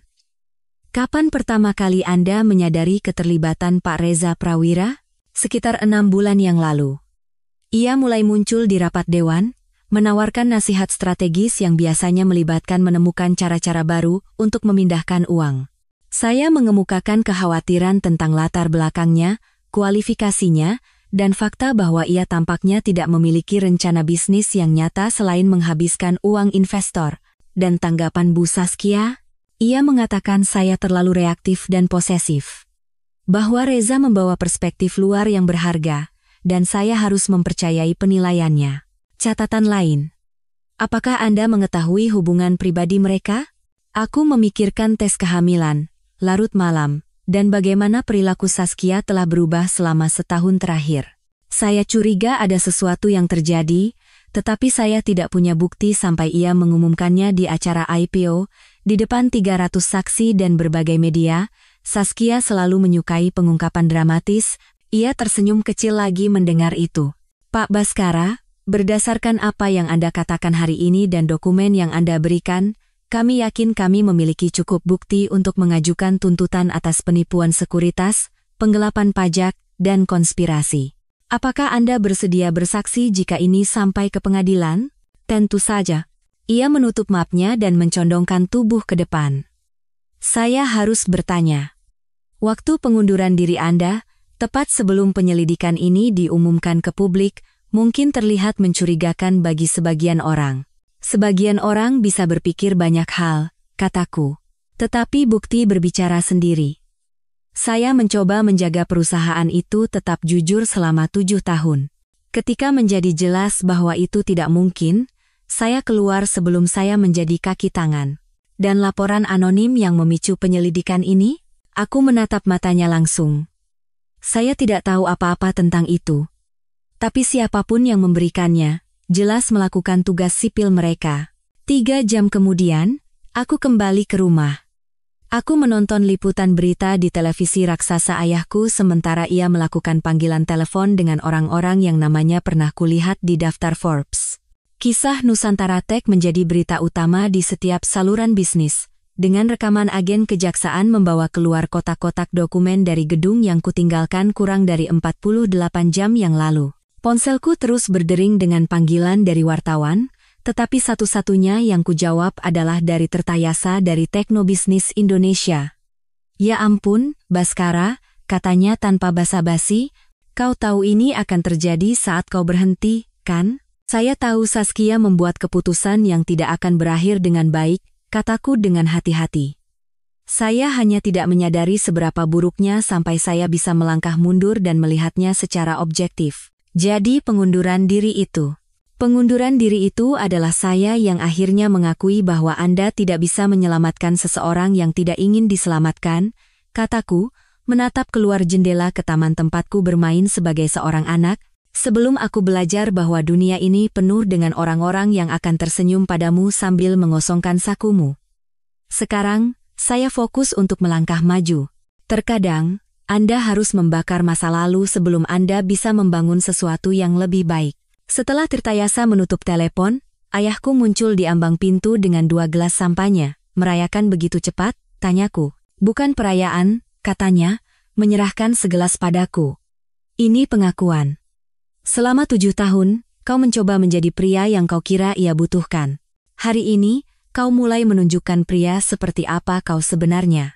Dan pria seperti apa itu? Ia tersenyum, dan untuk pertama kalinya dalam beberapa tahun, aku melihat kebanggaan di matanya, seorang aditama. Di luar, matahari terbenam di atas menteng, mewarnai langit dengan warna anggur mahal dan awal yang baru. Besok, Saskia dan Reza akan menghadapi konsekuensi dari pilihan mereka. Malam ini, aku akhirnya bisa tidur dengan mengetahui bahwa keadilan tidak hanya datang ia telah tiba, dengan surat perintah dan lencana. Beberapa orang belajar dengan cara yang sulit bahwa tindakan memiliki konsekuensi. Yang lain belajar bahwa kesabaran dan persiapan mengalahkan gairah dan pengkhianatan setiap saat. Aku akhirnya siap untuk berhenti menjadi korban orang lain dan menjadi penguasa nasibku sendiri. Tahukah kau hal lucu tentang penyelidikan federal? Itu membuat orang sangat ingin bicara. Tiba-tiba semua orang ingin melakukan percakapan yang telah mereka hindari selama berbulan-bulan. Biasanya sekitar waktu ketika jaksa mulai mengajukan pertanyaan tidak nyaman tentang rekening luar negeri dan pembukuan kreatif. Telepon dari Saskia datang pada hari ketiga aku tinggal di rumah ayahku, di mana aku telah menetap dalam rutinitas baru yaitu berpura-pura membaca koran bisnis sambil sebenarnya menonton serial dokumenter kriminal. Bukan pesan, tapi panggilan. Itu berarti ia putus asa, benar-benar delusi, atau kemungkinan besar keduanya. Kita perlu bicara, katanya tanpa basa-basi, suaranya memiliki getaran gelisah yang berarti ia nyaris tidak bertahan. Kupikir kita sudah cukup banyak bicara, jawabku, menjeda Netflix pada sebuah dokumenter tentang skema Ponzi yang terasa terlalu dekat dengan kenyataan. Ini tentang bayi itu. Tentu saja. Karena hidupku tampaknya telah menjadi sinetron di mana tes paternitas dan penyelidikan federal terjadi di minggu yang sama. Ada apa dengan bayi itu? Terakhir ku dengar, Reza adalah calon ayah yang bangga. Ada keheningan panjang, jenis keheningan yang biasanya diikuti oleh berita yang sangat buruk atau kebohongan yang sangat putus asa. Dengan Saskia, terkadang sulit untuk membedakannya. Aku ingin bertemu, katanya akhirnya. Secara langsung. Ada hal-hal yang perlu kita diskusikan. Saskia, jika kau mencari saksi karakter untuk persidanganmu yang akan datang, aku mungkin bukan pilihan terbaikmu. Tolong. Kata itu keluar dengan serak, seolah ia memaksanya keluar dari sela-sela giginya. Hanya sekali. Itu saja yang ku minta. Bertentangan dengan penilaianku yang lebih baik yang, sejujurnya, telah membuat keputusan yang meragukan mengenai Saskia selama 7 tahun. Aku setuju untuk bertemu dengannya di sebuah kafe kecil di Kemang, tempat yang biasa kami kunjungi pada Sabtu pagi, ketika kami masih berpura-pura menjadi pasangan bahagia. Ketika aku tiba, ia sudah di sana, membungkuk di atas cangkir kopi yang mungkin sudah dingin sejak 1 jam yang lalu. Ia tampak berantakan, yang sekaligus memuaskan dan mengkhawatirkan. Rambutnya yang biasanya sempurna diikat menjadi kuncir kuda yang acak-acakan, pakaian desainernya kusut, dan ada lingkaran hitam di bawah matanya yang hanya dimiliki oleh orang yang tidak tidur selama berhari-hari. Terima kasih sudah datang, katanya saat aku duduk di seberangnya. Kau bilang ini tentang bayi itu. Katakan. Ia memainkan cangkir kopinya, menghindari kontak mata seperti remaja yang ketahuan menyelinap keluar. Waktunya, rumit. Rumit bagaimana? Aku sudah memikirkannya. Kapan? Kapan itu bisa terjadi? Tanggalnya. Ia akhirnya menatapku, dan aku melihat sesuatu di mata Saskia yang belum pernah kulihat sebelumnya, ketakutan yang tulus. Mungkin bukan anak Reza, rasanya seperti seseorang baru saja meninju ulu hatiku. Mungkin bukan, garis waktunya kacau. Ada beberapa minggu di mana Reza dan aku sedang tidak akur, dan kau dan aku. Ia membiarkan kalimatnya menggantung, tapi aku tahu apa yang ia maksud. Ada periode singkat sekitar 4 bulan yang lalu ketika kami benar-benar bertingkah seperti pasangan lagi. Akhir pekan yang panjang di Bali, di mana ia menyimpan ponselnya, dan kami berpura-pura pernikahan kami tidak sedang menuju kehancuran. Jadi, apa yang sebenarnya kau katakan? Aku mengatakan aku mungkin telah membuat kesalahan. Bahwa aku mungkin terlalu cepat mengambil kesimpulan tentang paternitas karena aku ingin itu menjadi anak Reza. Ia mencondongkan tubuh ke depan, mengulurkan tangan melintasi meja seolah-olah untuk mengambil tanganku, lalu menariknya kembali. Mungkin anak ini adalah anakmu, Baskara. Mungkin. Aku membiarkan kata itu menggantung di udara di antara kami. Itu adalah hal yang terlalu besar untuk tidak dipastikan, Saskia. Aku tahu bagaimana kedengarannya. Ya, memang, kataku. Karena bagiku, kedengarannya seperti kau sedang mencari pegangan. Reza menghadapi tuntutan federal, perusahaanmu hancur, dan tiba-tiba kau tidak yakin tentang paternitas.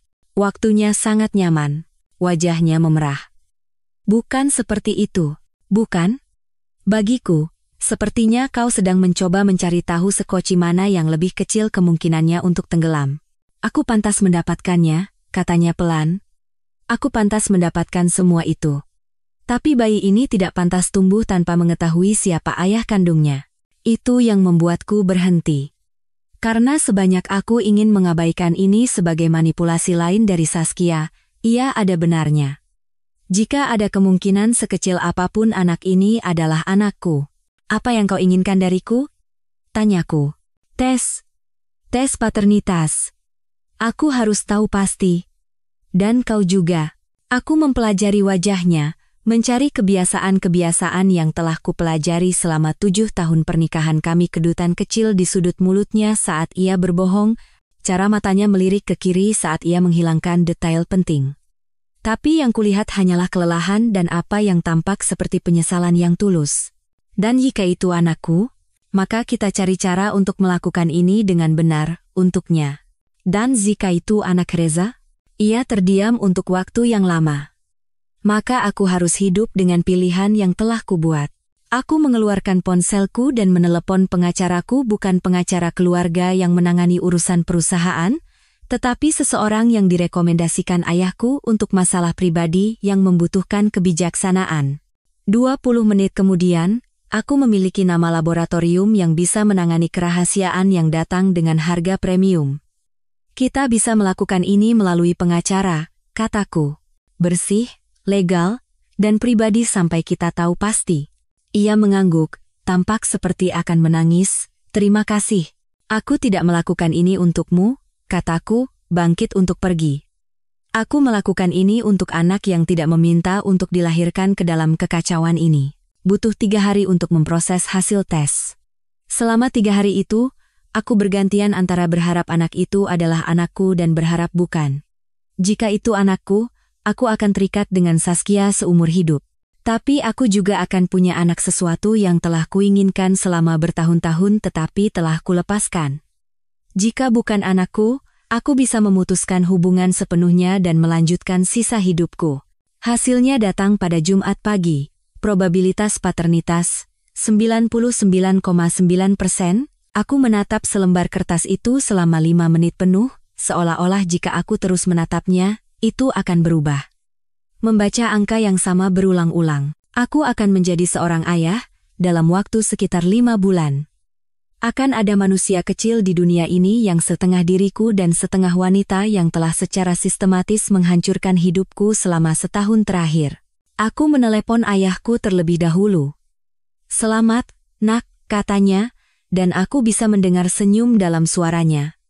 Bagaimana perasaanmu?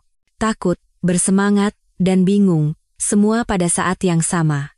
Seharusnya begitu. Begitulah perasaan ayah yang baik sebelum mereka bertemu dengan anak mereka. Bagaimana jika aku mengacaukannya?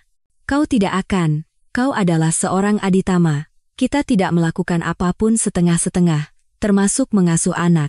Kemudian aku menelepon pengacaraku dan menyuruhnya menyusun perjanjian hak asuh yang akan melindungiku dan semua orang dari dampak hukum yang akan menimpa Saskia.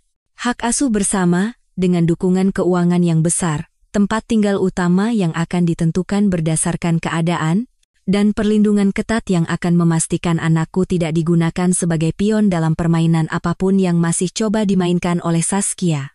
Terakhir, aku menelepon Saskia. Anakmu, kataku tanpa basa-basi. Ia terdiam begitu lama sehingga kupikir ia telah menutup telepon. Ketika ia akhirnya berbicara, suaranya nyaris berbisik. Aku minta maaf untuk semuanya. Untuk kebohongan, pengkhianatan, untuk menyeretmu ke dalam ini. Lupakan permintaan maafmu, kataku, tetapi tanpa amarah yang telah kubawa selama seminggu terakhir, kita punya kekhawatiran yang lebih besar sekarang. Seperti mencari tahu bagaimana kita akan menjadi orang tua ketika kita nyaris tidak bisa bersikap sopan satu sama lain. Aku ingin mencoba, katanya. Untuk menjadi lebih baik. Untuk anak ini. Untuk menjadi orang yang lebih baik. Kita lihat saja, kataku. Untuk saat ini, aku sedang menyiapkan perlindungan hukum, dukungan keuangan, perjanjian hak asuh, dan semua hal lain yang kita butuhkan sebelum. Aku berhenti, tidak ingin mengatakan, sebelum kau masuk penjara. Aku mengerti, katanya. Sungguh, karena ini tidak mengubah apapun di antara kita, Saskia. Aku tidak akan kembali. Aku tidak akan melupakan apa yang telah kau lakukan, dan kita tidak akan pernah bermain keluarga bahagia. Tapi aku akan menjadi ayah bagi anakku. Dan itu harus cukup. Setelah aku menutup telepon, aku duduk di ruang kerja ayahku, memandangi taman tempatku bermain sebagai seorang anak, mencoba membayangkan versi miniku berlarian di jalan setapak yang sama. Itu menakutkan, dan luar biasa, dan benar-benar membanjiri. Ayah muncul di ambang pintu dengan 2 gelas whisky. Bahkan belum tengah hari. Untuk generasi aditama berikutnya, katanya, mengangkat gelasnya. Semoga mereka melakukan yang lebih baik dari yang sebelumnya, jawabku. Kami bersulang untuk itu. Untuk awal yang baru dan kesalahan lama, dan untuk kebenaran yang rumit bahwa terkadang momen terburuk dalam hidupmu mengarah pada hal terbaik yang pernah terjadi padamu. Dalam 5 bulan, aku akan menjadi ayah seseorang. Segala sesuatu yang lain pengkhianatan, penipuan, penyelidikan federal, tiba-tiba terasa seperti kebisingan latar belakang dibandingkan dengan fakta yang sederhana, menakutkan, dan indah itu. Beberapa pelajaran dipelajari dengan cara yang sulit. Yang lain, kau ajarkan.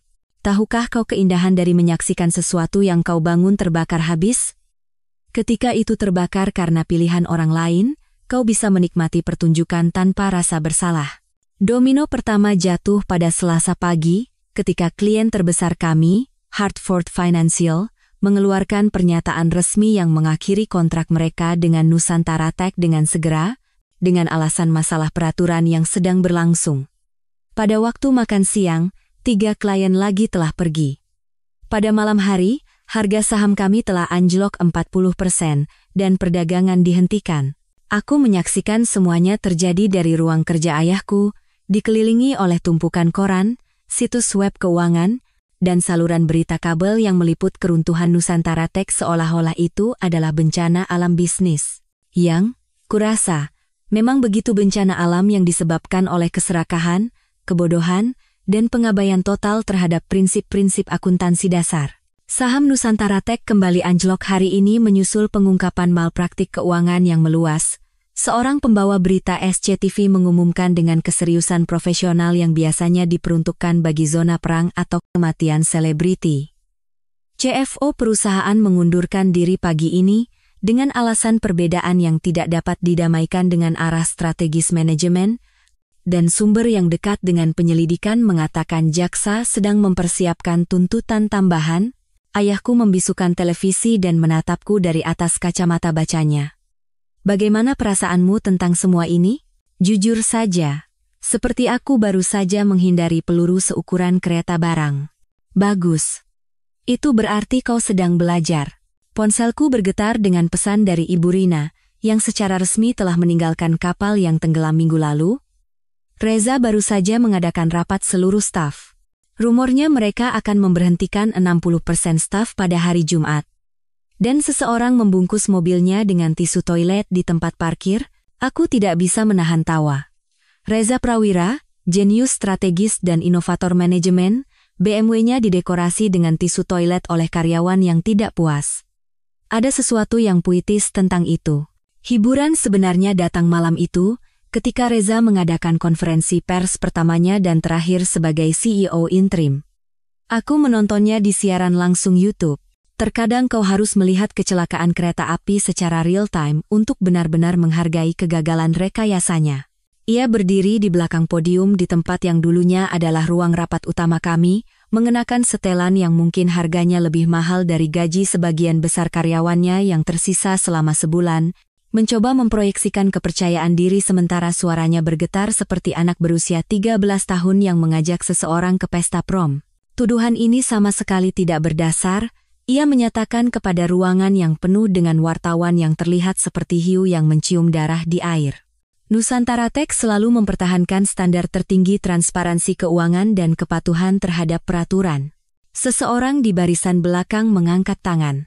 Pak Reza, bagaimana tanggapan Anda terhadap laporan bahwa kejaksaan telah menyita lebih dari 30 miliar rupiah dari rekening luar negeri yang kabarnya Anda kelola secara pribadi? Wajah Reza melewati sekitar 6 warna merah yang berbeda sebelum akhirnya menetap pada warna yang mengingatkan pada lobster yang terlalu matang. Laporan. Laporan itu tidak akurat dan akan ditanggapi melalui tim hukum kami. Tim hukum yang mana? Tanya reporter lain. Kepala bagian hukum Anda mengundurkan diri kemarin. Kami sedang dalam proses untuk mendapatkan perwakilan baru. Dari sana, semuanya menurun. Pertanyaan tentang dana investor yang hilang, dokumen kepatuhan yang dipalsukan, dan mengapa 2 eksekutif paling kompeten di perusahaan aku dan mantan VP operasi keduanya berhenti dalam beberapa hari satu sama lain. Reza tergagap dengan jawaban-jawaban tidak berarti yang membuatnya terdengar seperti politisi yang tertangkap basah dengan celana melorot dan tangan di toples kue.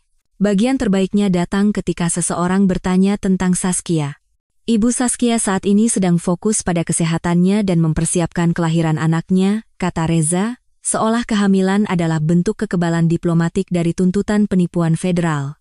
Apakah benar ia ditawari pengurangan hukuman sebagai imbalan atas kesaksiannya terhadap rekan konspirator? Wajah Reza menjadi benar-benar pucat. Saya tidak tahu apa-apa tentang itu. Tapi aku tahu. Karena Jaksa Naila telah meneleponku sore itu untuk memberitahuku sebelumnya. Tampaknya, Saskia sangat tertarik untuk bekerja sama dengan penyidik federal sebagai imbalan atas pengurangan hukuman dan kemungkinan tahanan rumah alih-alih hukuman penjara yang sebenarnya. Keibuan, sepertinya, telah memberinya apresiasi mendadak terhadap akuntabilitas. Ia mengklaim Reza Prawira adalah dalang dari malpraktik keuangan, kata Jaksa Naila kepadaku. Ia mengatakan ia dimanipulasi dan disesatkan tentang sejauh mana kegiatan ilegal itu. Dan Anda percaya padanya? Saya percaya ia mencoba menyelamatkan dirinya sendiri. Apakah itu termasuk melemparkan semua orang lain ke bawah bus? Kita lihat saja nanti. Konferensi pers berakhir dengan Reza yang praktis melarikan diri dari podium setelah seorang reporter bertanya, apakah benar ia menggunakan dana perusahaan untuk membayar penthouse di Manhattan dan koleksi mobil sport antiknya. Siaran langsung beralih ke layar masalah teknis, yang mungkin merupakan hal paling jujur yang disiarkan Nusantara Tech dalam beberapa bulan. Dalam beberapa jam, video itu menjadi viral. Nusantara Tech runtuh menjadi tren di Twitter, dengan orang-orang memposting meme ekspresi rusa di depan sorotan lampu Reza dan video remix dari jawaban-jawaban tidak berartinya yang diatur dengan musik dramatis. Favorit pribadiku adalah seseorang yang menyunting kutipan kami mempertahankan standar tertinggi di atas rekaman bencana Hindenburg. Pada akhir pekan, semuanya berakhir. Kementerian Ketenagakerjaan memulai penyelidikan atas upah yang belum dibayar. Direktorat Jenderal Pajak menyita aset perusahaan yang tersisa. 3 gugatan class action terpisah diajukan oleh investor yang baru menyadari bahwa mereka telah mendanai gaya hidup Reza dan Saskia, yang sangat mahal alih-alih operasi bisnis yang sebenarnya. Aku mengemudi melewati gedung Nusantara Tech pada Jumat malam, sebagian karena rasa ingin tahu yang tidak sehat, sebagian karena aku ingin melihat akhir dari sebuah era dengan mataku sendiri. Tempat parkir, yang dulu dipenuhi mobil mahal dan profesional muda yang ambisius, hampir kosong. Seseorang telah menempelkan tanda di suakan tulisan tangan di jendela depan, dan di luar, sebuah truk pindahan diparkir, memuat beberapa peralatan yang belum disita sebagai barang bukti. Maya, mantan insinyur kepala kami yang berhenti 3 bulan lalu karena muak dengan kepemimpinan visioner Reza, berdiri di samping mobilnya, memuat kotak barang-barang pribadi. Ia melihatku dan melambai. Wah, katanya saat ia berjalan mendekat. Lihat siapa yang keluar saat keadaannya masih baik. Maya, bagaimana kabarmu? Lebih baik dari kebanyakan orang. Aku tahu ini akan terjadi sejak Reza mulai berbicara tentang aliran pendapatan inovatif yang tidak bisa dijelaskan oleh siapapun. Ia menunjuk ke gedung itu. Bagaimana denganmu? Ada penyesalan? Aku memikirkannya sejenak. 7 tahun hidupku, ratusan jam kerja, jutaan dolar investasi, semuanya direduksi menjadi tanda disewakan dan beberapa video viral. Tidak, kataku, dan aku bersungguh-sungguh. Tidak ada penyesalan. Bagus. Karena rumornya kau akan memulai sesuatu yang baru. Ia tidak salah.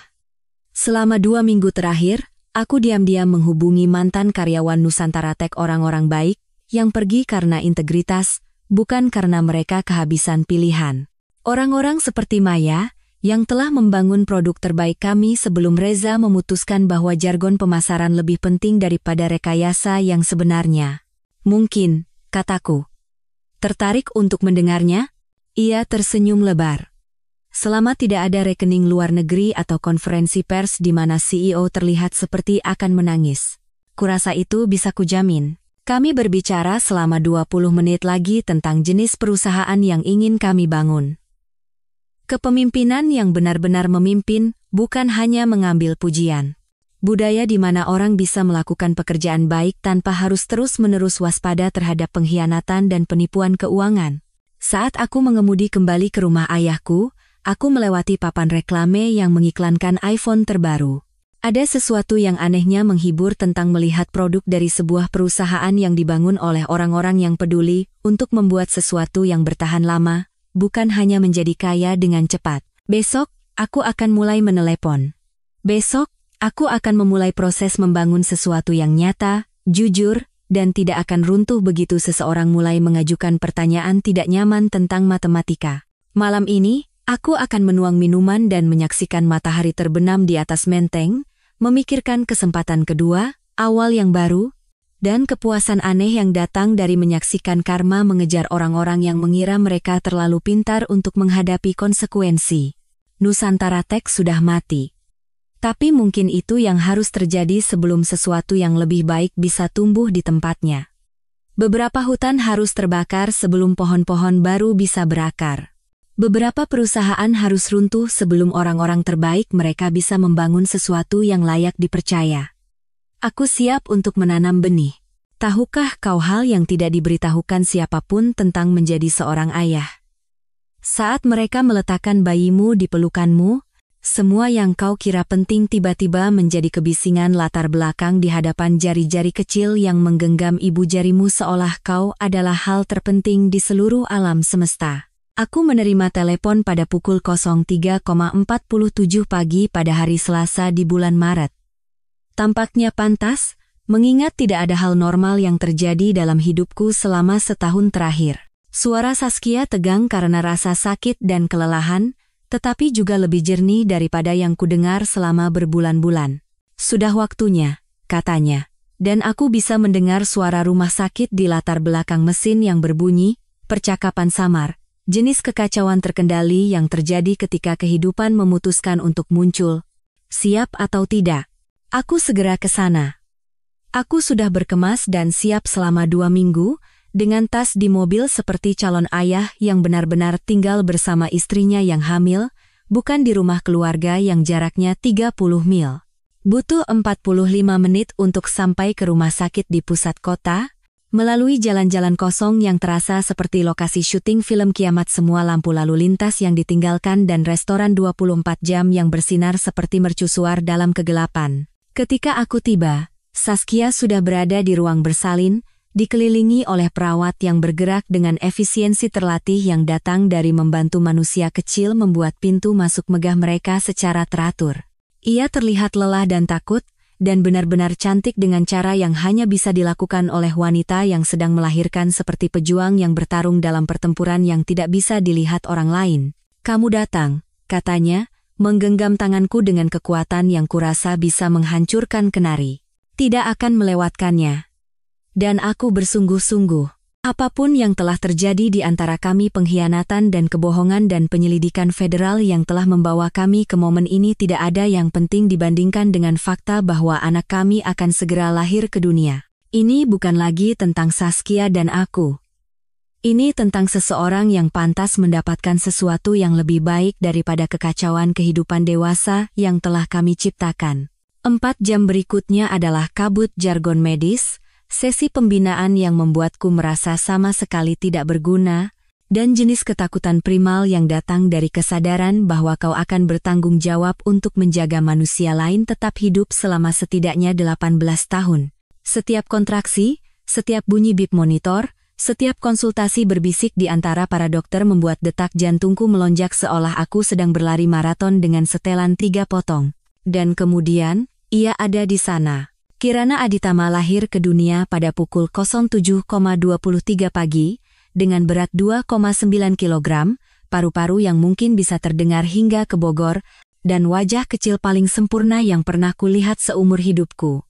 Dokter meletakkannya di dada Saskia, licin dan merah dan benar-benar marah karena diusir dari sewa 9 bulannya yang nyaman, dan aku bersumpah, seluruh dunia berhenti sejenak.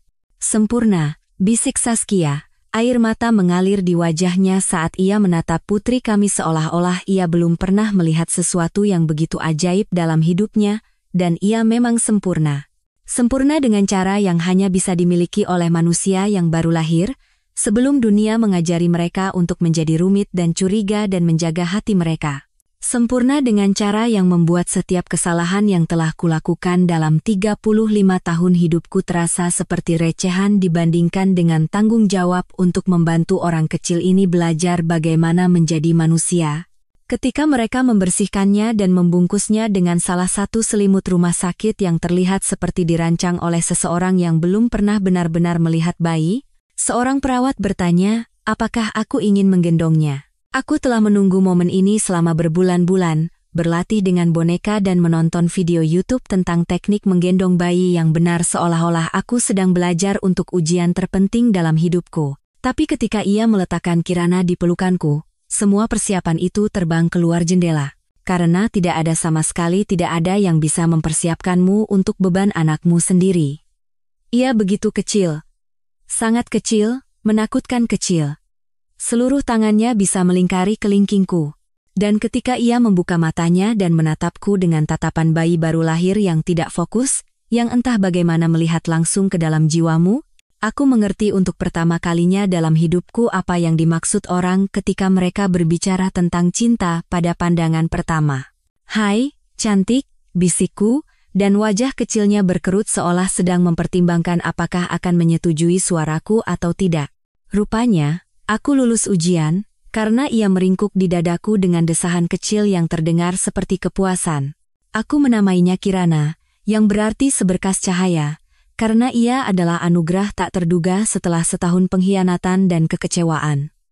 Karena ia adalah hal baik yang keluar dari reruntuhan pernikahanku. Karena melihat wajah kecilnya yang sempurna membuatku percaya pada kesempatan kedua dan awal yang baru, dan kemungkinan cinta yang tidak datang dengan syarat atau tanggal kedaluarsa. Ayahku tiba 2 jam kemudian, mengenakan blazer di atas piyamanya. Rupanya, bahkan Pranoto Aditama bisa terguncang oleh prospek bertemu cucu pertamanya. Ia berdiri di ambang pintu sejenak, menatapku menggendong Kirana, dan aku melihat sesuatu di matanya yang telah kuharapkan seumur hidupku, kebanggaan yang tidak bersyarat pada harga saham atau kesepakatan bisnis atau memenuhi harapan keluarga.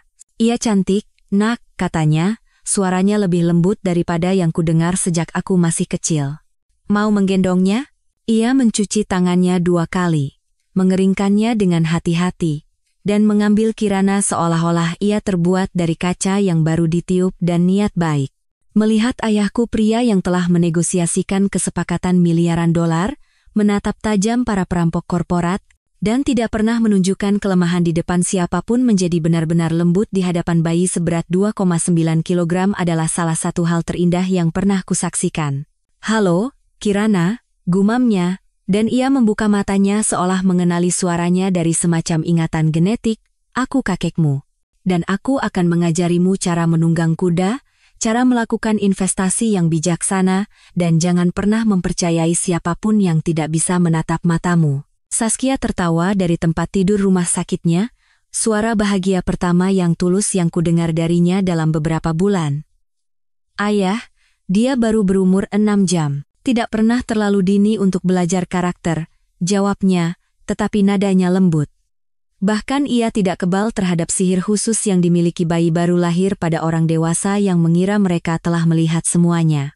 Kami bergiliran menggendongnya, manusia kecil yang sempurna ini yang telah melakukan apa yang tidak bisa dilakukan oleh berbulan-bulan terapi dan negosiasi hukum, menciptakan momen damai di antara 3 orang yang telah menghabiskan sebagian besar tahun lalu membuat satu sama lain sengsara. Bukan pengampunan, sebenarnya, karena beberapa hal tidak bisa dimaafkan. Tapi semacam gencatan senjata kesepakatan bahwa apapun yang telah terjadi di antara kami tidak sepenting memastikan Kirana tumbuh dengan mengetahui bahwa ia dicintai.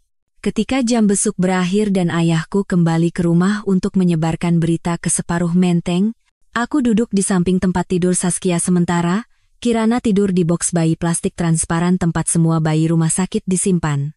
Dia mirip denganmu, kata Saskia, mempelajari wajah putri kami seolah mencoba menghafal setiap detail.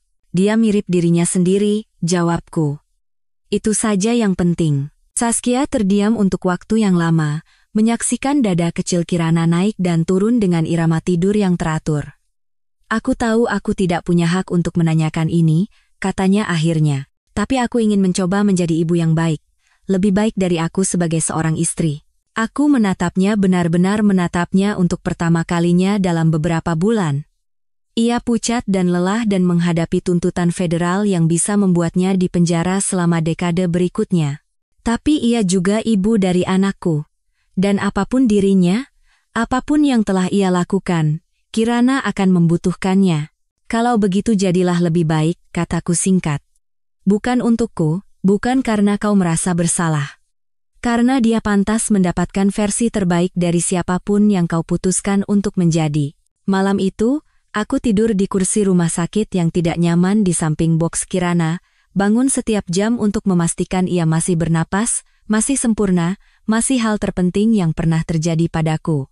Setiap kali aku melihat wajahnya yang tertidur, aku merasakan harapan yang tidak rumit oleh kekecewaan atau diperkeras oleh pengalaman sesuatu yang telah kulupakan bisa kurasakan. Saat fajar, ketika rumah sakit sunyi kecuali suara mesin dan langkah lembut perawat yang berkeliling, Kirana membuka matanya dan menatapku dengan ekspresi serius yang dimiliki bayi baru lahir saat mereka mendarat di dunia baru yang aneh ini.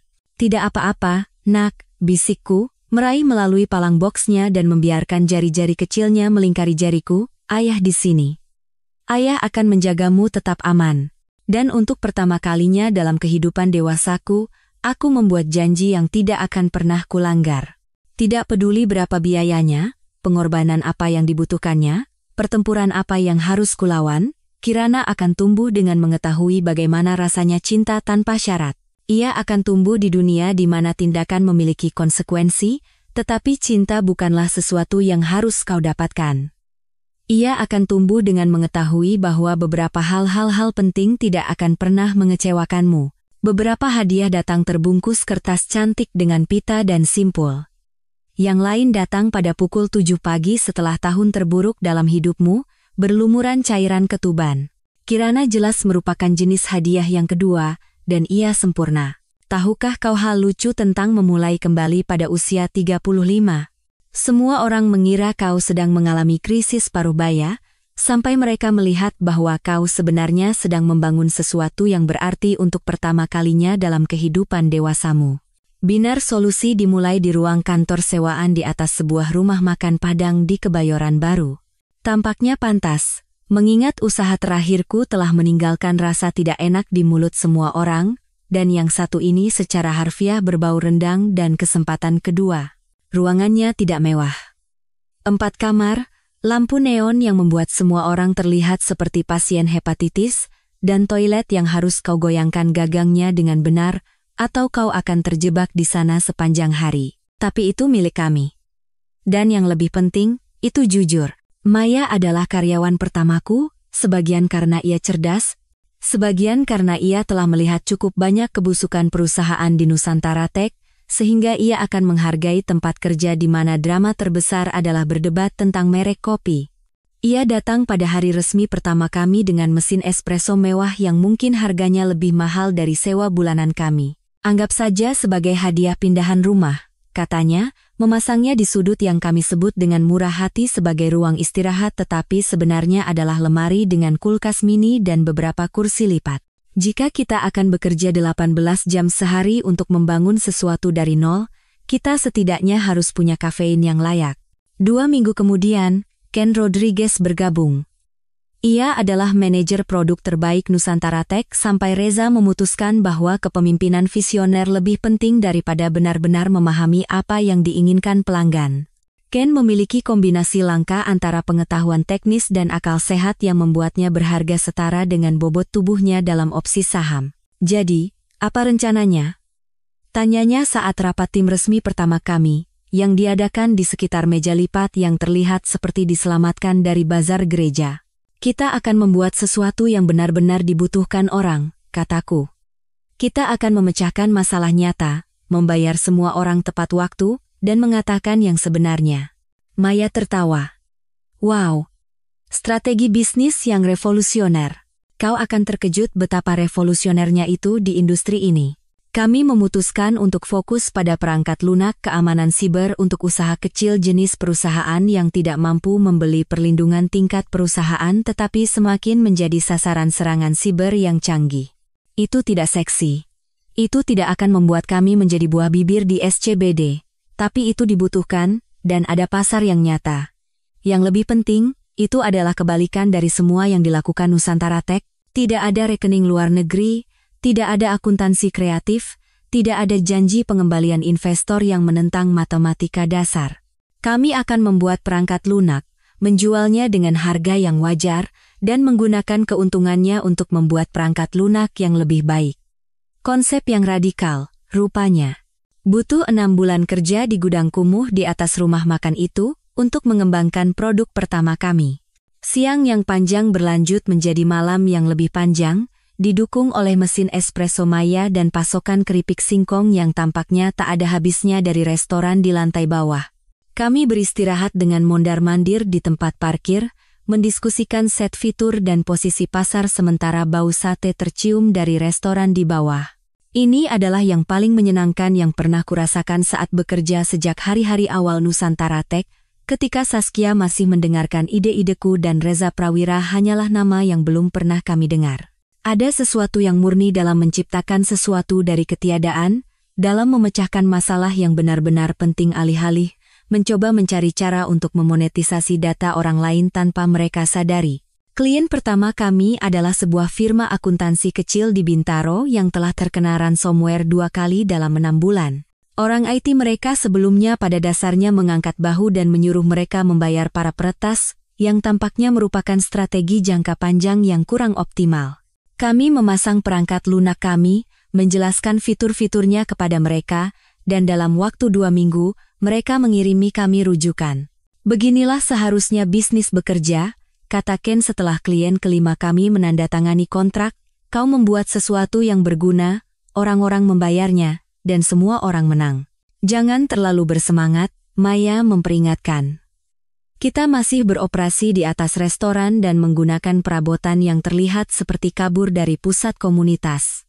Tapi ia tersenyum ketika mengatakannya, dan aku tahu ia juga merasakannya perasaan bahwa kami sedang membangun sesuatu yang nyata, sesuatu yang akan tetap ada dalam 5 tahun bukan karena kami pandai dalam tipu daya akuntansi, tetapi karena kami benar-benar memecahkan masalah bagi orang-orang. Pertumbuhan itu organik dan stabil, jenis peningkatan berkelanjutan yang berasal dari promosi dari mulut ke mulut dan pelanggan yang kembali, bukan dari kampanye pemasaran yang heboh atau hype modal Ventura. Pada akhir tahun pertama, kami memiliki 43 klien, 7 karyawan, dan pendapatan yang cukup untuk pindah ke gedung perkantoran yang sebenarnya dengan jendela dan toilet yang bisa disiram dalam sekali coba. Ruang baru itu berada di sebuah gudang yang telah direnovasi di daerah Blok M, semua bata ekspos dan langit-langit tinggi, jenis kemewahan industrial yang membuat kami terlihat lebih sukses daripada yang sebenarnya. Tapi rasanya benar. Substansial tanpa menjadi megah, profesional tanpa menjadi korporat dengan cara yang menyedot jiwa yang membuat orang takut pada Senin pagi. Bagus, kata ayahku ketika ia datang untuk pembukaan tidak resmi kami. Terasa seperti tempat di mana orang benar-benar bekerja, bukan hanya mengadakan rapat tentang rapat. Iya benar. Binar Solusi menjadi jenis perusahaan di mana orang-orang lembur karena mereka ingin menyelesaikan sesuatu, bukan karena beberapa manajer mencatat kehadiran. Jenis tempat di mana masalah diselesaikan dengan rekayasa, bukan politik, di mana ide-ide bagus datang dari siapapun yang cukup pintar untuk memilikinya. Kami melembagakan 3 aturan, mencetaknya di papan nama di pintu depan, bayar tepat waktu, katakan yang sebenarnya. Pulanglah. Cukup sederhana untuk diingat semua orang, cukup penting untuk benar-benar berarti. Perhatian media dimulai sekitar 18 bulan kemudian, ketika seorang reporter bisnis menyadari bahwa sekelompok karyawan Nusantara Tech telah berkumpul di perusahaan yang sama dan benar-benar berhasil alih-alih hanya mengeluh dan menjadi pengangguran. Artikel-artikel itu sebagian besar positif, tetapi semuanya tampaknya lebih fokus pada drama situasi lamaku daripada pada apa yang sebenarnya kami bangun. Taipan Teknologi bangun kerajaan baru dari puing-puing skandal pernikahan. Itu adalah salah satu berita utama yang membuatku ingin melempar laptopku keluar jendela. Abaikan saja, Maya menasihati. Biarkan mereka menulis cerita sinetron mereka. Klien kita tidak peduli dengan kehidupan pribadimu. Mereka peduli apakah perangkat lunak kita menjaga data mereka tetap aman. Iya benar, tetapi tetap saja menjengkelkan. Setiap permintaan wawancara, setiap artikel profil, setiap undangan podcast bisnis datang dengan asumsi dasar yang sama bahwa binar solusi entah bagaimana adalah tentang balas dendam atau penebusan atau membuktikan sesuatu kepada mantan istriku, seolah-olah membangun perusahaan yang sukses bukanlah alasan yang cukup dengan sendirinya.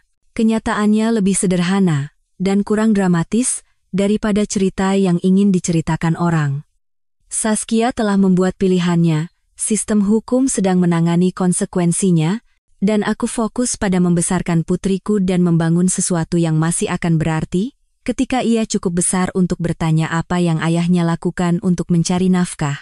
Berbicara tentang Kirana, ia sekarang berusia 18 bulan dan telah mulai tampil di kantor, biasanya diikatkan padaku dalam gendongan bayi yang membuatku terlihat seperti sedang menyelundupkan senjata nuklir yang sangat kecil dan lucu. Tim memperlakukannya seperti maskot, dan ia tampaknya menikmati perhatian itu, mengoceh pada orang-orang saat rapat dan secara umum membuat semua orang percaya bahwa bayi memang pantas berada di lingkungan profesional.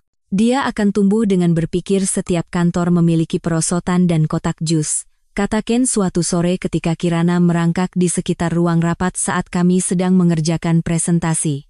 Ada hal-hal yang lebih buruk untuk dipercaya, jawabku. Ketika seorang reporter bertanya langsung kepadaku tentang Nusantara Tech, aku memberikan jawaban yang sama seperti yang kuberikan kepada semua orang. Saya fokus untuk melangkah maju. Binar solusi adalah tentang menciptakan solusi, bukan mengadili kembali masa lalu. Itu menjadi kalimat standarku, yang diulang begitu sering sehingga Maya mulai mengukur waktu berapa lama bagi wartawan untuk mengajukan pertanyaan itu.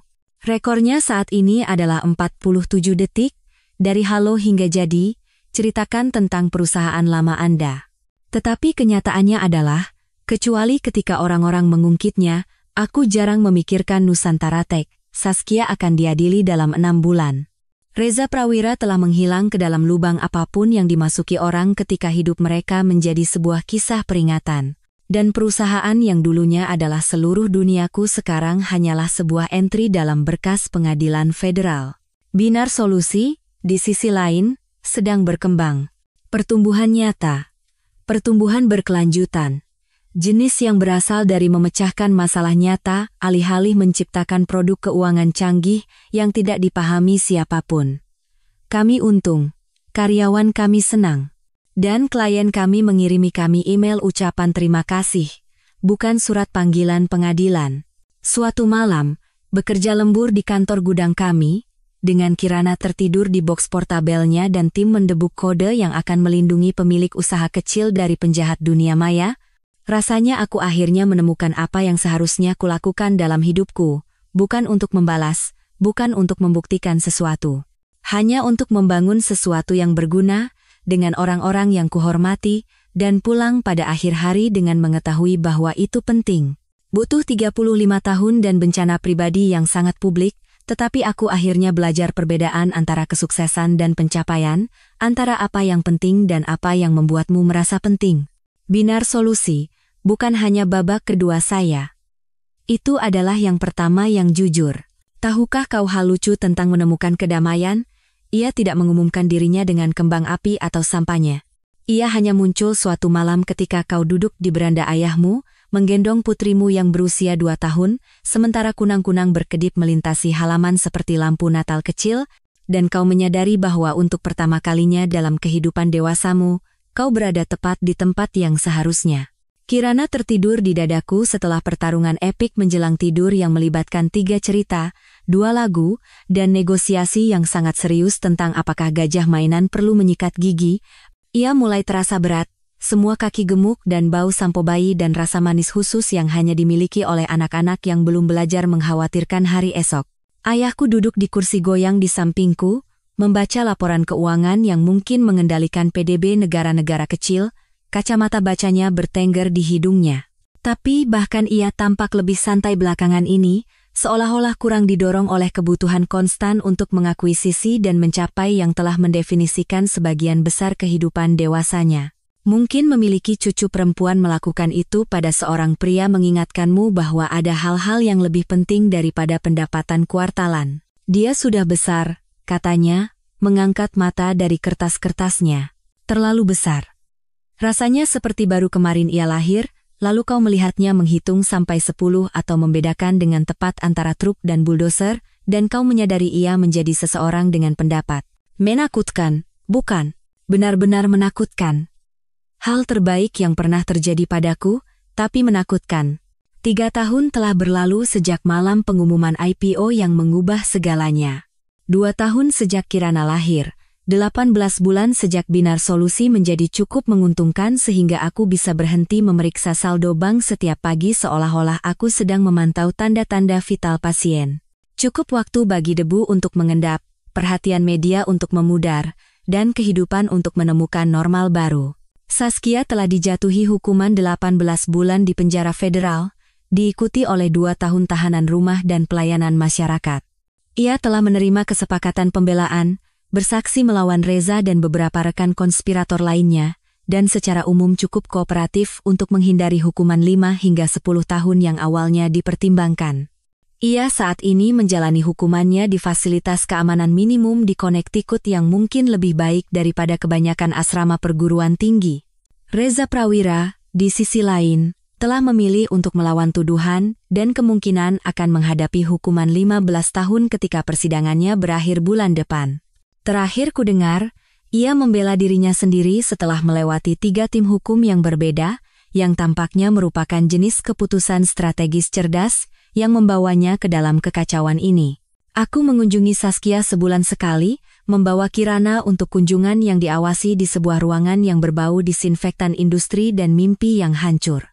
Awalnya canggung, mencoba mempertahankan semacam hubungan pengasuhan bersama melalui sistem pemasyarakatan federal, tetapi kami menemukan ritme kami. Kirana terlalu muda untuk mengerti mengapa ibunya tinggal di tempat dengan penjaga dan detektor logam, tetapi ia cukup besar untuk tersenyum cerah saat melihat wajah Saskia, dan hanya itu yang penting. Dia bilang Binar kemarin, kataku kepada ayahku, menggeser berat Kirana saat ia sedikit bergerak dalam tidurnya. Sangat jelas. Ayah, Binar. Anak pintar. Dia tahu di mana hal-hal baik terjadi. Binar Solusi telah berkembang menjadi sesuatu yang benar-benar kubanggakan, bukan dengan cara yang membusungkan dada yang datang dari mengalahkan pesaing atau mengesankan investor, tetapi dengan kepuasan yang tenang yang datang dari membuat sesuatu yang berguna. Kami sekarang memiliki 63 karyawan, 2 kantor di seluruh dunia, dan daftar klien yang seperti direktori kisah sukses usaha kecil di Amerika. Yang lebih penting, kami telah mempertahankan budaya kami. Orang-orang masih lembur karena mereka mau, bukan karena mereka harus. Ide-ide bagus masih datang dari siapapun yang cukup pintar untuk memilikinya. Dan kami masih mencetak 3 aturan kami di kartu nama yang kami bagikan di konferensi, bayar tepat waktu, katakan yang sebenarnya, pulanglah. Berbicara tentang itu, kata Maya saat rapat kepemimpinan terakhir kami, kapan terakhir kali kau mengikuti aturan nomor 3? Iya, ada benarnya. Aku telah menghabiskan lebih banyak waktu di kantor, bukan karena Binar Solusi membutuhkanku 18 jam sehari, tetapi karena aku benar-benar menikmati pekerjaan itu. Itu adalah jenis masalah yang seharusnya dimiliki oleh orang-orang sukses, jenis yang terlihat bagus di profil majalah tentang keseimbangan kerja hidup. Tapi di sini, dengan Kirana tertidur di dadaku, mendengarkan dengkurannya yang kecil dan merasakan napasnya naik dan turun, aku menyadari Maya benar. Kirana tidak akan mengingat malam-malam lembur yang kuhabiskan untuk menyempurnakan kode atau rapat akhir pekan yang kuadakan untuk menutup kesepakatan. Ia akan mengingat apakah aku ada di sana untuk momen-momen yang penting baginya. Aku sedang memikirkan sesuatu, kata ayahku, melipat kertas-kertasnya dan meletakkannya di sampingnya, tentang warisan, dan apa yang kita tinggalkan. Pemikiran yang dalam untuk Selasa malam. Ini adalah tahun pemikiran yang dalam.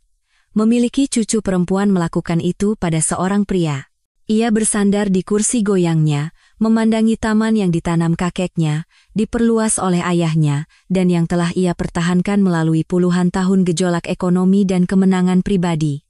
Aku menghabiskan sebagian besar hidupku berpikir bahwa kesuksesan adalah tentang apa yang bisa kau bangun, Berapa banyak yang bisa kau kumpulkan?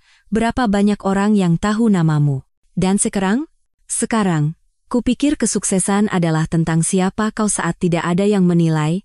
Apakah orang yang kau cintai merasa dicintai? Apakah kau tidur nyenyak di malam hari karena kau menghabiskan harimu melakukan pekerjaan yang penting?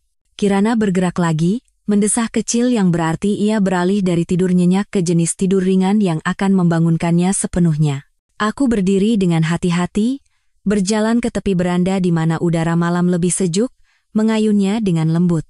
Rumah keluarga Aditama terbentang di depan kami, 37 hektar tanah yang terawat sempurna yang telah menjadi milik keluarga kami selama lebih dari seabad. Aku tumbuh dengan berpikir tempat ini normal, menghabiskan usia 20-an dengan berpikir itu adalah beban, dan menghabiskan awal 30-an dengan berpikir itu adalah simbol dari semua yang salah dengan kekayaan warisan dan hak istimewa yang tidak pantas. Sekarang, di bawah cahaya redup beranda, menatap wajah damai Kirana, aku menyadari itu hanyalah rumah.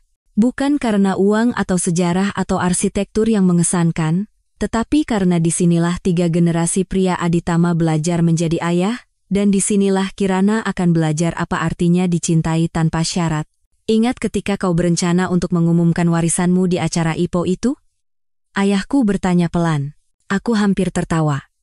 Ya Tuhan. Rasanya seperti seumur hidup yang lalu. Aku begitu terobsesi untuk membuktikan bahwa aku lebih dari sekadar suami yang berbakti pada Saskia, bahwa aku memiliki identitasku sendiri dan pencapaianku sendiri. Dan sekarang, aku tahu, identitasku bukanlah sesuatu yang kuumumkan kepada 300 orang asing di sebuah aula. Itu adalah cara hidupku setiap hari, bagaimana aku memperlakukan karyawanku, bagaimana aku membesarkan putriku, bagaimana aku menangani kesuksesan dan kegagalan dan semua hal rumit di antaranya. Kirana membuka matanya, masih sebagian besar tertidur tetapi dengan kedipan lambat yang tidak fokus itu untuk memastikan aku masih di sana. Ketika ia melihat wajahku, ia tersenyum bukan senyum sosial yang dipelajari bayi untuk memikat orang dewasa, tetapi ekspresi murni dan tidak sadar dari seseorang yang merasa benar-benar aman dan dicintai. Hai, cantik, bisikku, dan ia mengeluarkan suara ocehan kecil sebelum menutup matanya lagi. Itu, kata ayahku dengan lembut, adalah seperti apa kesuksesan itu. Iya benar. Bukan sampul majalah, atau penghargaan bisnis atau opsi saham atau metrik lain yang telah kugunakan selama sebagian besar kehidupan dewasaku, kesuksesan adalah momen ini. Perasaan berada tepat di tempat yang seharusnya, melakukan pekerjaan yang paling penting. Besok, aku akan pergi ke Binar Solusi dan mengerjakan solusi untuk masalah yang membuat pemilik usaha kecil terjaga di malam hari. Besok, aku akan membuat keputusan yang memengaruhi 63 karyawan dan keluarga mereka. Besok, aku akan terus membangun sesuatu yang akan bertahan dari kehancuran pasar dan pergeseran industri dan semua kekuatan lain yang menghancurkan perusahaan yang dibangun di atas hype alih-alih nilai. Tetapi malam ini, aku hanyalah seorang ayah yang menggendong putrinya, seorang putra yang duduk bersama ayahnya, seorang pria yang akhirnya belajar bahwa keberadaan lebih berharga daripada pencapaian. Bahwa lebih baik dikenal oleh orang-orang yang penting daripada dikenal oleh semua orang yang tidak. Beberapa kemenangan dimenangkan di ruang rapat dan diumumkan dalam siaran pers. Yang lain dimenangkan di saat-saat hening, ketika kau menyadari bahwa kau telah berhenti berlari mengejar sesuatu yang kau kira kau inginkan, dan mulai berjalan menuju sesuatu yang benar-benar kau butuhkan. Aku telah menghabiskan 7 tahun mencoba menjadi pria yang kukira Saskia inginkan. Kemudian 1 tahun lagi mencoba membuktikan bahwa aku lebih baik daripada pria yang telah ia khianati. Sekarang, akhirnya, aku hanya mencoba menjadi pria yang akan dibanggakan Kirana untuk disebut sebagai ayahnya. Itu adalah tujuan paling sederhana yang pernah kutetapkan untuk diriku sendiri, dan yang paling penting yang pernah kucapai. Kunang-kunang terus berkedip melintasi halaman. Kirana terus tidur di pelukanku. Dan ayahku terus bergoyang di kursinya. Dan untuk pertama kalinya dalam hidupku, aku tidak ingin berada di tempat lain, atau menjadi orang lain. Beberapa cerita berakhir dengan balas dendam atau pembenaran atau gestur dramatis untuk membuktikan suatu hal. Ceritaku berakhir pada Selasa malam, Dengan seorang anak yang tertidur dan kepuasan yang tenang karena akhirnya mengetahui perbedaan antara siapa aku dan siapa yang seharusnya aku menjadi. Itu bukan akhir yang kurencanakan, tetapi itu adalah akhir yang kudapatkan, dan itu membuat semua perbedaan.